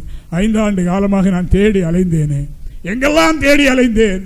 இந்த பரிசுத்தவானுடைய ஐக்கியத்தை கண்டுகொள்வதற்காக பரிசுத்தவானுடைய ஐக்கியத்தை தேடி அலைந்தேன். எங்கெல்லாம் அலைந்தேன், கிடைக்கவில்லை. புதிய எருசலேமின் மூலமாகத்தான் அதை பெற்றுக்கொண்டேன். என்ன பெற்றுக்கொண்டேன்? தேவனுடைய ஐக்கியம், உறவு, அந்த இன்ப சத்தத்தை கேட்கின்ற கிருபை. அதாவது எந்த சூழலையா இருந்தாலும் மறலாமல் நம்பிக்கை இங்கே கண்ண முடியினால் அங்கே போய்விடுவோம். இருக்கிறவரின் கிறிஸ்துவுக்காக, என்ற சபைக்காக, என்ற சபையின் மூலம் தான் இந்த நன்மை பெற்றுக்கொண்டோம். அல்லேலூயா. சபையின் மூலம் தான் இந்த நன்மை பெற்றுக்கொண்டோம். தேவன் ரட்சிப்பை சம்பாதித்து வைத்திருந்தாலும், பரிசுத்தாவியான ஒரு மனிதனை பரிசுத்தம் ஆக்கினாலும், வேதத்தில் எல்லா சத்தியங்களும் இருந்தாலும் அவைகளை நமக்கு எடுத்து தருவது யார்? சபைதான். அல்லேலூயா, அல்லேலூயா. மறுபடினால நமக்கு தாயாக கொண்ட எருசலேமை நாம் கண்டுகொண்டோம். தாயினிடத்தில் வளர்கிற பிள்ளைகள் தான் பூரண ஸ்டேஜ் அடைவார்கள். எல்லாவற்றிலும் அந்த கிருபை தேவன் நமக்கு தந்திருக்கிறதுக்காக ஆண்டவரை நாம் ஸ்தோத்திரிப்போமாக. அல்லேலூயா, அல்லேலூயா, அல்லேலூயா, அல்லேலூயா. எருசலேம், பழைய எருசலேம், அது அடிமைத்தனத்துக்குள்ளாக பிள்ளை பெறுகிறது. ஆபிரகாமுக்கு 2 மனைவிகள் இருந்தார்கள். ஒன்று சாராள், ஒன்று ஆகார். ஆகார் என்பது பழைய எருசலேமுக்கு சமானம். அந்த பழைய எருசலேம் அடிமைத்தனத்துக்குள்ளாக பிள்ளை பெறுகின்றது. மேலான எருசலேமும் சாராளுக்கு சமானம். அது சுயாதீனம் உள்ளது. அது நம்ம எல்லாருக்கும் தாயார்கள். அல்லேலூயா, அல்லேலூயா. அந்த கிருபையை நாம் பெற்றிருக்கிறோம். மேலான எருசலேம், புதிய எருசலேமுக்குள்ளாக வந்திருக்கின்றோம். அல்லேலூயா. 49 ஆண்டு காலமாக இந்த பூமியிலே சபையை வளர்த்து, வளர்கிறது என்றால் பெரிய வைக்கப்பட மாதிரி கூட்டங்களை சேர்க்கிறது அதெல்லாம் வளர்ச்சி. தெரிந்து கொள்ளப்பட்ட மணிகளை சேர்ப்பது. அல்லேலூயா. மணிகளை சேர்ப்பது தான் அந்த வளர்ச்சி என்று நாம் காணுகின்றோம். அப்படிப்பட்ட கிருபையை தேவன் நமக்கு தந்திருக்கின்றார். துபாய் எடுத்துக்கொள்ளுங்க, சவுதி எடுத்துக்கொள்ளுங்க, இங்கே கொஞ்சமான மக்கள் இருக்கிறாங்க. ஸ்ரீலங்கா எடுத்துக்கொள்ளுங்க, லண்டன் எடுத்துக்கொள்ளுங்க, தெரிந்து கொள்ளப்பட்ட கொஞ்சம் கொஞ்சம் பேர் இருக்கிறாங்க. அவர்கள் எழுதுகிற எழுத்துக்களும் அவர்கள் பேசுகிற பேச்சையும் கேட்கும்போது நமக்கு ஆச்சரியமாக இருக்கிறது. அல்லேலூயா.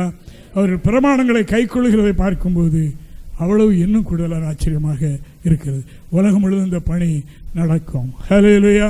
நம்மை கொண்டு தேவன் சந்திக்க வேண்டிய இடங்களை நம்ம சந்திக்க வைப்பார். ஆங்காங்கு இந்த வேலை நிறைவேற்றுவதற்கு அணிவகுத்த போர் வீரர்கள் நிற்கின்றார்கள். அல்லேலூயா. ஏன்னா நம்முடைய கண்ணுக்கு தெரியவில்லை, நம்ம முன்னால் வரவில்லை, வரப்போகின்றார்கள். நாம் அவைகளில் ஒன்றாக இருப்போம். கர்த்தரை ஆசீர்வதிப்பார். ஹல்லேலூயா, ஹல்லேலூயா, ஹல்லேலூயா, ஹல்லேலூயா, ஹல்லேலூயா, ஹல்லேலூயா. சரித்திரம் என்ன எழுதுகிறது என்றால், ஆதி கிறிஸ்தவர்கள், அதாவது வரப்போகிற மேசியா ராஜ்யத்தை ஸ்தாபிக்கும் போது அந்த நகரத்திற்கு எருசலேம், புதிய எருசலேம் என்ற பெயரை சூட்டினார்கள் என்று சரித்திரத்தில் எழுதியிருக்கிறது. வேதத்துக்கு ஒப்பாக எழுதியிருக்கிறது. அதாவது மேசியா பழையபடி வருவார், வந்து ராஜ்யத்தை ஸ்தாபிப்பார். அந்த ராஜ்யத்துக்கு பெயர் புதிய எருசலேம், புதிய எருசலேம் என்று எழுதியிருக்கிறது. அல்லேலூயா. உங்களுக்கு வேணும் என்றால் அந்த சரித்திரத்தை நான் உங்களை காட்டுகிறேன். தேவனுக்கு மகிமை உண்டாவதாக. ஆதி சபையாருக்கு தென்பட்ட வெளிப்படுத்தல் என்ன என்றால், அவர்களுக்கு தேவன் கொடுத்த கிருபை என்ன என்றால், மேசியா பழையபடியும் வருவார், வந்து ராஜ்யத்தை ஸ்தாபிப்பார். அந்த ராஜ்யத்துக்கு பெயர் பழைய எருசலேம் அல்ல, புதிய எருசலேம். ஹல்லேலூயா. அந்த புதிய எருசலேம் எங்கே இறங்கி வரும்? எருசலேமுக்கு வந்து எருசலேம் தலைவர்களாக கொண்டு இயேசு கிறிஸ்து எருசலேமில் ராஜாதி ராஜாவாக வீற்றிருப்பார். அவருடைய சேவகர்கள் நாடெங்கும் ராஜ்யமெங்கும் மினிஸ்டர்ஸ்களாக இருப்பார்கள். 1000 வருஷ அரசாட்சி இப்படி இந்த பூமியிலே நடக்கும் என்று வேதமும் சொல்லுகின்றது. அல்லேலூயா, அல்லேலூயா. இந்த பிரகாரம் நடக்கும் தேவனுடைய பிள்ளைகளே. அல்லேலூயா. எருசலேமுக்கு அதாவது பர்வதம் என்ற ஒரு பெயரும் சூட்டப்பட்டிருக்கிறது. நாம் வேதத்தில் காணுகின்றோம். உயர்ந்த சிகரம், உறுதியான சிகரம், என்றும் அசையாத சிகரம் என்று பெயரிட்டு இங்கே இருந்துதான் வேதம் வெளிப்படும் என்று ஏசாயா 2:1-2 வசனத்தில் வாசிக்கிறோம். கடைசி நாட்களில் கர்த்தருடைய ஆலயமாகிய பர்வதம், கடைசி நாட்களில், அந்த முந்தைய காலத்தை பற்றி அல்ல, இது எருசலேம் ஏற்கனவே முந்தைய காலத்தில் இருக்கிறது. இது கடைசி காலத்தை பற்றி. கடைசி காலத்தில் கர்த்தருடைய ஆலயமாகிய பர்வதம், கர்த்தருடைய ஆலயம் பர்வதங்களின் கொடுமுடிகளை ஸ்தாபிக்கப்படும், ஸ்தாபிக்கப்பட்டு மலைகளுக்கு மேலாக உயர்த்தப்படும். எல்லா ஜாதிகளும் அங்கேதான் வருவார்கள்.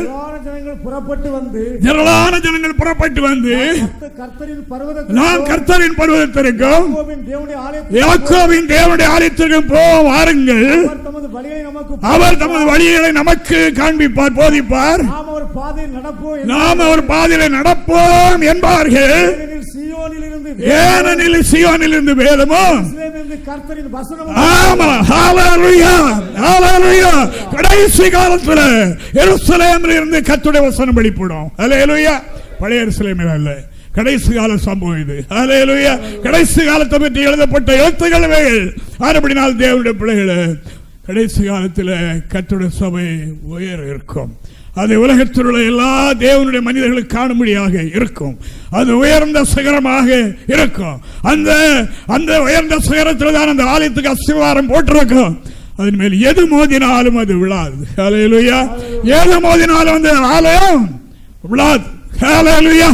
அங்கிருந்துதான் சீயோனிலிருந்து, வேதம் எருசலேமிலிருந்து புதிய எருசலேமில் தான் சீயோன் எருசலேம் இருக்கிறது. அங்கிருந்தா இருக்குது. பாருங்க, ஊழியக்காரங்க இருக்கிற இடம் சீயோனும், மக்கள் இருக்கிற இடம் எருசலேமாக இருக்கிறது. வைத்துக்கொள்ளும். தேவனுக்கு மகிமை உண்டாவதாக. இதுக்கு பேர் சீயோன். அல்லேலூயா. சீயோனில் தானே வேதம் வெளிப்படும், இங்கிருந்தான் வெளிப்படுகிறது. அல்லேலூயா. அப்படினாலே சீயோனில் இருந்து வேதமும் எருசலேமில் இருந்து கர்த்தருடைய வசனம் உலகம் முழுவதும் வெளிப்பட வேண்டும். இது தேவ சுத்தம். இது நிறைவேறி முடியும். அப்படினால் அருமையானவர்களே, உன்னதமான இடத்திற்கு வந்திருக்கின்றோம். அல்லேலூயா. நாம் அடிமைகளாக இருந்தோம், அடிமைத்தனத்தில் இருந்தோம். சாத்தான் நம்மை சிறைப்படுத்தி வைத்திருந்தான். இந்த சிறையிருப்புக்குள்ளாக நாம் இருந்தோம். இன்று நாம் எருசலேமுக்குள் வந்திருக்கிற நாம் சுயாதீனம் உள்ளவர்கள். அல்லேலூயா. சுயாதீனம் உள்ளவர்கள். எருசலேம் தாயகை கொண்டு அநாதைகளைப் போல இருந்த நாம் என்னுடைய தாயினுடைய அரவணைப்புகளை நான் வந்திருக்கின்றோம். அல்லேலூயா, அல்லேலூயா, ஆமென், ஹல்லேலூயா. அப்படினால் தேவனுடைய பிள்ளைகளே, இந்த நம்பிக்கையுடையவர்களாகி நாம் திடமனதோடு இருப்போம். கர்த்தரை உறுதியாக நாம் பற்றி கொள்வோம். சபையிலிருந்து ஞானம் வெளிப்பட போகிறது. நம்முடைய பிள்ளைகள் சிலரிலிருந்து ஞானம் வெளிப்பட ஆரம்பித்திருக்கிறது. அதை என்னிடத்தில் சிலர் கேட்கின்றார்கள், நான் இவ்வளவு படித்திருக்கிறேன், ஆனால் என்னிடத்தில் எங்களிடத்தில் இந்த ஞானம் இல்லை. ஆனால் நாங்கள் கேட்கும்போது, கேள்விப்படும் போது அந்த ஞானத்தை கேட்கின்றோம் என்று சொல்லுகின்றார்கள். அப்படியே பேதமையாக இருக்கிற நம்முடைய பிள்ளைகளுடைய வாயிலிருந்தும் புறப்படுகிற வார்த்தைகள் அப்படிப்பட்ட தெற்கு தரிசன வார்த்தைகளைப் போல இந்த நாளில் இருக்கிறது நாம் கேள்விப்படுகின்றோம். அது முழுமையாக வெளிப்பட போகின்றது. அல்லேலூயா. என்றால் நாம் தான் அந்த சரீரத்தினுடைய உறுப்புகள், அவயவங்கள். இந்த கிறிஸ்துவிலிருந்து வெளிப்படுகிற ஞானம் நம்ம ஒவ்வொருவரிலிருந்து வெளிப்பட வேண்டும் என்று கர்த்தர் விரும்பி இருக்கிறார். அதற்கு நான் நம்மை ஆயத்தமாக்கிக் கொள்வோம். ஆயத்தமாக்கிக் கொண்டு அந்த நாளுக்கு நாம் ஆயத்தமாக வேண்டும். அல்லேலூயா, அல்லேலூயா, அல்லேலூயா, அல்லேலூயா. வல்லமை பெற வேண்டும் என்றால் நான் என்ன செய்யணும் என்று சிலர் கேட்கின்றார்கள். வல்லமை பெற வேண்டும் என்றால் நான் என்னுடைய அனுபவத்தை உங்களுக்கு சொல்லுகிறேன். என்னுடைய அனுபவத்தை சொல்லுகிறேன். அதாவது நாம் பரிசுத்தாய் பெற்றுக்கொண்ட பிறகு நம்முடைய வாழ்க்கையை நாம் தினமும் வடிகட்டி பார்க்க வேண்டும், தியானம் செய்ய வேண்டும், நம்முடைய மனதை உள்ளே செலுத்தணும். நாம் உட்கார்ந்து கொண்டு அவர் எப்படி, இவர் எப்படி, அவா எப்படி, இவா எப்படி, அப்படி எண்ணுகிற அந்த ஆராய்ச்சி அல்ல. அந்த ஆராய்ச்சிக்கு போனவர்கள் வீழ்ச்சி அடைந்து விடுவார்கள் என்பது மிக உண்மையான காரியம். பிறரை ஆராய்ச்சி பண்ணுகிறவர்கள் விழுந்து போவார்கள். தங்களை ஆராய்ச்சி பண்ண வேண்டும். தங்களை ஆராய்ச்சி நம்முடைய உள் மனதுக்குள்ளே நம்முடைய மனதை செலுத்தி நாம் எப்படி இருக்கிறோம், எந்த நிலையில் இருக்கிறோம் என்கிறதை ஆராய்ந்து பார்க்கணும். பார்த்து, அதாவது ஒரு அம்மா சொன்னார்கள், பிறர் சொல்லும் நிந்தனையான வார்த்தையை கேளாமலும், பிறரை குறித்து சொல்லுகிற நிந்தனையான வார்த்தையை கேளாமலும், இந்த யார் கர்த்தருடைய பருவத்தில் ஏறுவான், யார் கர்த்தருடைய பருவத்தில் நிலைத்திருப்பான் என்று எழுதியிருக்கிறது அல்லவா. கையில் சுத்தம், இதயத்தில் மாசு இல்லாதவன், இப்படியெல்லாம் எழுதி வரும்போது, அதாவது பிறரை பற்றி சொல்லுகிற நிந்தனையான வார்த்தையை கேளாமலும் என்று அதில் ஒரு வரி. ஆனால் அப்படினால பிறரை பற்றி யார் நம்மிடத்தில் வந்து நிந்தனையான வார்த்தைகள் சொல்லுகிறார்களோ கேட்கவே கூடாது. என்ன எத்தனை பேர் அறிக்கை செய்கிறாங்க எங்களுக்கு தெரியும். எத்தனை பேர் அறிக்கை செய்கிறாங்க, அவங்க சொன்னதை நான் கேட்டேன், அதனால் நான் அப்படி இருக்குமோ என்று சிந்திச்சு என்னுடைய இருதயம் கரைப்பட்டு போயிட்டு, அதனால் என் சரீரத்தில் ஒரு சிக்ஷை வந்துட்டு என்று எத்தனை பேர் அறிக்கை செய்கிறாங்க பாருங்க. ஆனால் அப்படினால் தேவனுடைய பிள்ளைகளை பிறரை குறித்து நிந்தனையாக சொல்கிற வார்த்தையை நம்ம கேட்கக்கூடாது. அதை நம்ம ஆராய்ச்சி பண்ணணும். பண்ணி வடிகட்டி நம்ம வைத்து கொண்டு, நீங்கள் ஒன்றும் செய்ய வேண்டாம், நல்லா இது பண்ணிட்டு காலையில் எழும்பி இப்படியே இருக்காலும் நேரத்தோட உங்களுக்கு எவ்வளோ நேரத்துக்கு மேலே எழும்ப முடியுமோ எழும்பி உட்காந்து கர்த்தரை ஸ்தோத்திரம் பண்ணுங்க. ஒன்றும் சொல்ல வேண்டாம், விண்ணப்பம் பண்ண வேண்டாம், ஒன்றும் பண்ண வேண்டாம். நமக்கு என்னென்ன தேவைன்றெல்லாம் அவருக்கு தெரியும். மறுபடியும் உட்கார்ந்து நல்லா கர்த்தரை ஸ்தோத்திரம் பண்ணுங்க. உங்களுக்கு அந்த வல்லமை வர ஆரம்பித்து விடும். ஹல்லேலூயா. அந்த வல்லமை அப்போ நீங்கள் அடக்கிற ஆள் நிற்காது. எங்கேயாவது சோரில் எங்கேயாவது ஒரு இடத்துல கை கொண்டு குத்தணும், அடிக்கணுங்கிற போல அந்த உருவுறுப்பு அவ்வளவுக்கு நம்ம ஏறும். சுஷ்டதனம் செய்வதற்காக அல்ல, அந்த வல்லமை அவ்வளவுக்கு நமக்குள்ளே பாஸ் ஆகும். ஹல்லேலூயா. நமக்குள்ளே அவ்வளவுக்கு அது பாஸ் ஆகும்.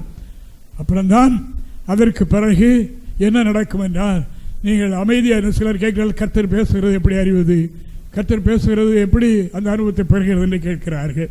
அது எப்படி பெற வேண்டும் என்றால், நீங்கள் கர்த்தரை ஸ்தோத்திரம் இந்த வல்லமையில் நிறைஞ்ச திடீரென்று மழை மீது ஓய்ந்த மாதிரி, பெரிய புயல் காற்றடித்து அமைதியாக இருக்கிற மாதிரி ஒரு அமைதி நிலை உள்ளத்தில் ஏற்படும்.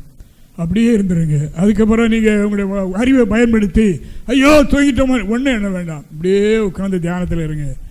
உள்ளத்துக்குள்ள காலையில் சூரியன் உதித்து வரும்போது ஒரு வெளிச்சம் உண்டாகுது இல்லை, சூரியன் வருகிறதுக்கு முந்தையே அப்படி ஒரு வெளுப்பு நமக்குள்ளே வரும், எழும்பி வரும். அது தெரியும், எழும்பி வரும். அப்புறம் கொஞ்சத்துக்குள்ளே வெயில் அடிக்கிற மாதிரி கர்த்தருடைய பிரசன்னம் நமக்குள்ளே உண்டாகும். மெல்லிய சத்தத்தோடு கர்த்தர் பேசுவார். ஹல்லேலூயா. அசரீரியாய் பேசுவார்.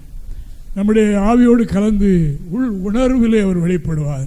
இதெல்லாம் உண்டாகும். ஹல்லேலூயா, ஹல்லேலூயா. எருசலேமுக்குள் வந்திருக்கிற தேவனுடைய பிள்ளைகளை நமக்கு மேலான அனுபவங்களெல்லாம் இருக்கின்றது. அதுக்குரிய கிருபைகளை கர்த்தர் இங்கே வைத்திருக்கின்றார்.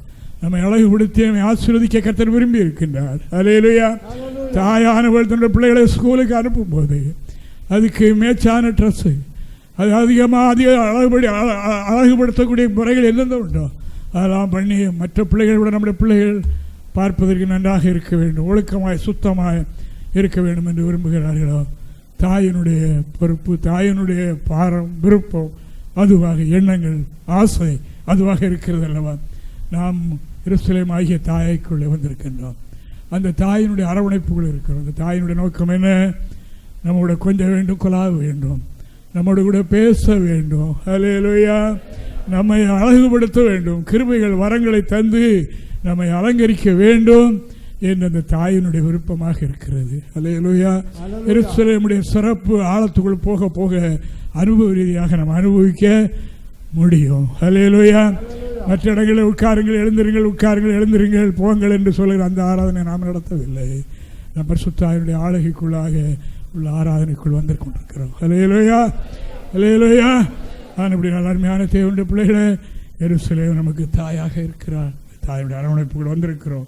பெரிய பாக்கியத்தை நாம் பெற்றிருக்கிறோம். அப்படினால் கர்த்தருடைய பிள்ளைகள் இவைகளை பற்றி கொள்வீர்களாக. பற்றி கொண்டு தேவனுடைய திருவருகையில் அந்த பரலோகத்தில் பேரெழுதியிருக்கிற அந்த சர்வ சங்கமாகிய சபையினிடத்தில் நாம் போய் சேர்வோம். ஹல்லேலூயா, ஹல்லேலூயா, ஹல்லேலூயா.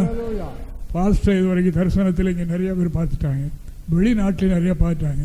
அவளை பார்க்கும்போதெல்லாம் அவ்வளவு பிரகாசமாகவும் அவ்வளோ மகிழ்ச்சியாகவும் அவருடைய உடைகளும் அப்படி இருக்கிறதாகவும் ரொம்ப சுறுசுறுப்பாக இருக்கிறதாகவும் சரீரம் முன்பு இருந்ததை விட வேறு வகையான சரீரமாக இருக்கிறதாகவும் நீங்கள் பார்த்து சொல்லுகிறீர்கள் அல்லவா. நான் தினமும் ஒரு நாளைக்கு ஒரு தடவை, குறைந்தபட்சம் கூடுதபட்சம் 2-3 தடவை தினமும் நான் பார்க்கிறேன். ஹல்லேலூயா. நேற்று இரவிலையும் நான் பார்த்தேன். ஹல்லேலூயா. நேற்று இரவிலையும் நான் தூக்கத்திலேயும் அவர்களோடு சம்பாதிக்கிறது, ஊழித்து எப்போது மாதிரி அந்த மாதிரி பார்க்குறேன். ஆனால் அப்படினால இந்த கூட்டம் விட்டு பிரிந்த பிறகு இந்த ஸ்டேஜை அடைந்து யார் பிரிகின்றார்களோ அவர்கள் அந்த சர்வசங்கமாகிய சபையில் போய் அங்கே சேர்ந்து விடுகிறாங்க. அவங்களுக்கு இருக்கிற மகிழ்ச்சி அளவு இருக்காது. ஹல்லேலூயா. அது அளவுக்கு அடங்காத அருமையானவர்களே, அப்படிப்பட்ட ஒரு சபை பரலோகத்தில் இருக்கிறது. அந்த சபை தான் இங்கே உருவாகியிருக்கிறது. இந்த சபையோடு யார் கட்டப்படுகிறார்களோ அங்கே கட்டப்படுவார்கள். ஹல்லேலூயா. அங்கே அந்த சர்வசங்கமாகிய சபையில் சேர்க்கப்படுவார்கள். நாம் அது அனுபவத்துக்குள்ளாக வந்திருக்கின்றோம். ஹல்லேலூயா. நான் இவைகளை சொல்ல போனால் விரிவடைந்து கொண்டே இருக்கும். அப்படினால் சபைக்குள்ளே வந்திருக்கிற தேவனுடைய பிள்ளைகளை நாம் 3 வகையான அனுபவம் பெற்ற அந்த சபை மக்களோடு நாம் அங்கம் வகித்திருக்கிறோம். ஒன்று முதற் பலனும் பெற்றவர்கள், 2வது பூரணமாக்கப்பட்ட ஆவி உடையவர்கள், 3வது இரத்த சாட்சியாய் மரித்த ஆவேல் முதற்கொண்டு இரத்த சாட்சியாய் மரித்த தெளிக்கப்படும் இரத்தத்தினிடத்திற்கு வந்து சேர்ந்திருக்கிறோம். ஹல்லேலூயா, ஹல்லேலூயா, ஹல்லேலூயா. எவ்வளவு பெரிய காரியம் பாருங்கள். புதிய எருசலேம் என்று சாதாரணமானதல்ல. கர்த்தரால் நாமம் குறிக்கப்பட்டது. இதுவே பரலோகத்தில் எழுதப்பட்டது. வேதத்திலும் அதுதான் இடம்பெற்றிருக்கிறது. அதுதான் பரலோகத்தை விட்டு பூலோகத்துக்கு இறங்கி வரப்போகிறது. அது மணவாளனுக்காய் ஆயத்தமாகப்பட்ட மணவாட்டி வர பூரண பரிசுத்தம் தேவனுடைய கிருபையை பூரணமாய் பற்றி அழகாக சொல்லிக்கக்கூடிய. ஹல்லேலூயா, ஹல்லேலூயா. எருசலேமை பற்றி பலர் பல வகையாக வர்ணித்திருக்கின்றார்கள். ஹாலந்து நாட்டில் வாழ்ந்த தரங்கம்பாடியில் ஒரு புதிய எருசலேம் ஆலயம் என்று ஜீகன்பால் அவருடைய தேசம் ஹாலந்து நாடு. அந்த ஹாலந்து நாட்டுக்கு நாங்கள் போயிருந்தோம். ஏதேன் தோட்டம் போல் அந்த நாடு முழுவதும் இருக்கிறது. அந்த நாட்டை விட்டு அவர் இந்த நாட்டுக்கு, இந்த சுடுகாட்டுக்கு இங்கே இந்த தரங்கம்பாடி என்றால் ஒரு பயங்கர சுடுகாடு மாதிரி ஏரியா. இந்த கன்னியாகுமரி டிஸ்ட்ரிக்டை விட மோசமாக இருக்குது. அப்படிப்பட்ட ஒரு ஏரியாவிலேருந்து ஒழிஞ்சது. அவர் தான் இந்த முதல் இந்த தமிழ் பிரிண்ட் அச்சியந்திரம் கண்டுபிடித்த, வெளிநாட்டிலேருந்து அச்சியந்திரம் கொண்டு வந்து பிரிண்டிங் பண்ணினவர். இந்த மாதிரிலாம் செய்து நிறைய ஏழைகளுக்கு கர்த்தருடைய வார்த்தையை சொல்லி சேர்த்தார். அவர் இள வயதில் 36 வயதில் என்னமோ காலமாயிருக்கிறார். புதிய எருசலேம் ஆலயம் என்ற ஒரு ஆலயம் கட்டி அந்த ஆலயத்துக்குள் தான் அவருடைய பாடி கல்லறை இருக்கிறது என்று சொல்லுகின்றார்கள். இந்த புதிய எருசலேமை பற்றி நிறைய பேருக்கு வெளிப்பாடாகி நீங்கள் நெட்டில் இதில் போட்டு பார்த்தீங்கன்னா புதிய எருசலேம் என்ற தட்டினீங்கன்னா நிறைய பெயர்கள் வருகிறது. நிறைய பேர் இந்த பெயரை முக்கியப்படுத்தி இருக்கின்றார்கள். ஆனால் இது சபை. ஹல்லேலூயா. இது தேவனுடைய திருச்சபை. இந்த சபை பூரணமாகி பரலோகத்தை எடுத்துக்கொள்ளப்படும் என்பதை உங்களுக்கு அறிவித்துக் கொள்கிறேன். ஹல்லேலூயா. அதனிடத்தில் நாம் சேர்ந்திருக்கிறோம். அங்கே நாம் சேர்ந்திருக்கிறோம். ஆயிரமான தேவர்களோடு நம்ம சேர்ந்திருக்கிறோம். நாம் தனிப்பட்டவர்கள் அல்ல, பெரிய நிலையில் இருக்கிறது. உலகத்தில் உண்டாகிற சில சலசலப்புகளை குறித்து அஞ்சாமல், பயப்படாமல், கலங்காமல் திடம் மனதாக நாம் இருப்போம். ஒரு அரணான கோட்டைக்குள் கர்த்தரை கொண்டு வைத்திருக்கிறபடியால கர்த்தரை நாம் ஸ்தோத்திரிப்போமாக. ஹல்லேலூயா, ஹல்லேலூயா, ஹல்லேலூயா, ஹல்லேலூயா. ஆண்டவராகிய தேவன் கரைதலேற்றது மாசற்றது பிள்ளை இல்லாத மகிமையுள்ள ஒரு சபையை தமக்கு முன் நிறுத்திக் கொள்ள, தமக்கு அடுத்த ஸ்தானத்தில் உட்கார வைக்க தாமே அதற்காக கல்வாரியில் ஒப்பு கொடுத்தார். இந்த சபையை உருவாக்க அவர் இரத்த கிரயமாக இந்த சபையை இரத்த கிரயம் செலுத்தி வாங்கி நம்மை மீட்டிருக்கின்றார். நாம் இதில் இருக்கிற மேன்மை உணர்ந்து பிறருக்கு சொல்வோம், நாம் இதை பற்றி கொள்வோம். இதுவரையிலும் சபையின் மூலம் நாம் பெற்றுக்கொண்ட நன்மைக்காக ஆண்டவருக்கு நாம் மறுபடியும் தேவனுக்கு நன்றி சொல்வோம். கர்த்தர் நம்மை ஆசீர்வதிப்பாராக. ஹல்லேலூயா, ஹல்லேலூயா, ஹல்லேலூயா, ஆமென். ஹல்லேலூயா.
மேற்கொண்டு நீங்கள் சத்தியத்தை அறிய விரும்பினால் எப்பொழுது வேண்டுமானாலும் எங்களோடு தொடர்பு கொள்ளலாம். தொடர்பு கொள்ள வேண்டிய முகவரி: புதிய எருசலேம் சபை, 3/248A, தெற்கு சானல் கரை, ஷாலேம் நகர், அனந்தன் நகர், ஆசாரிபள்ளம் போஸ்ட், நாகர்கோவில் 629201, கன்னியாகுமரி மாவட்டம். எங்களது தொலைபேசி எண் 046522222536. தேவன் தாமே உங்கள் அனைவரையும் ஆசீர்வதிப்பாராக. ஆமென்.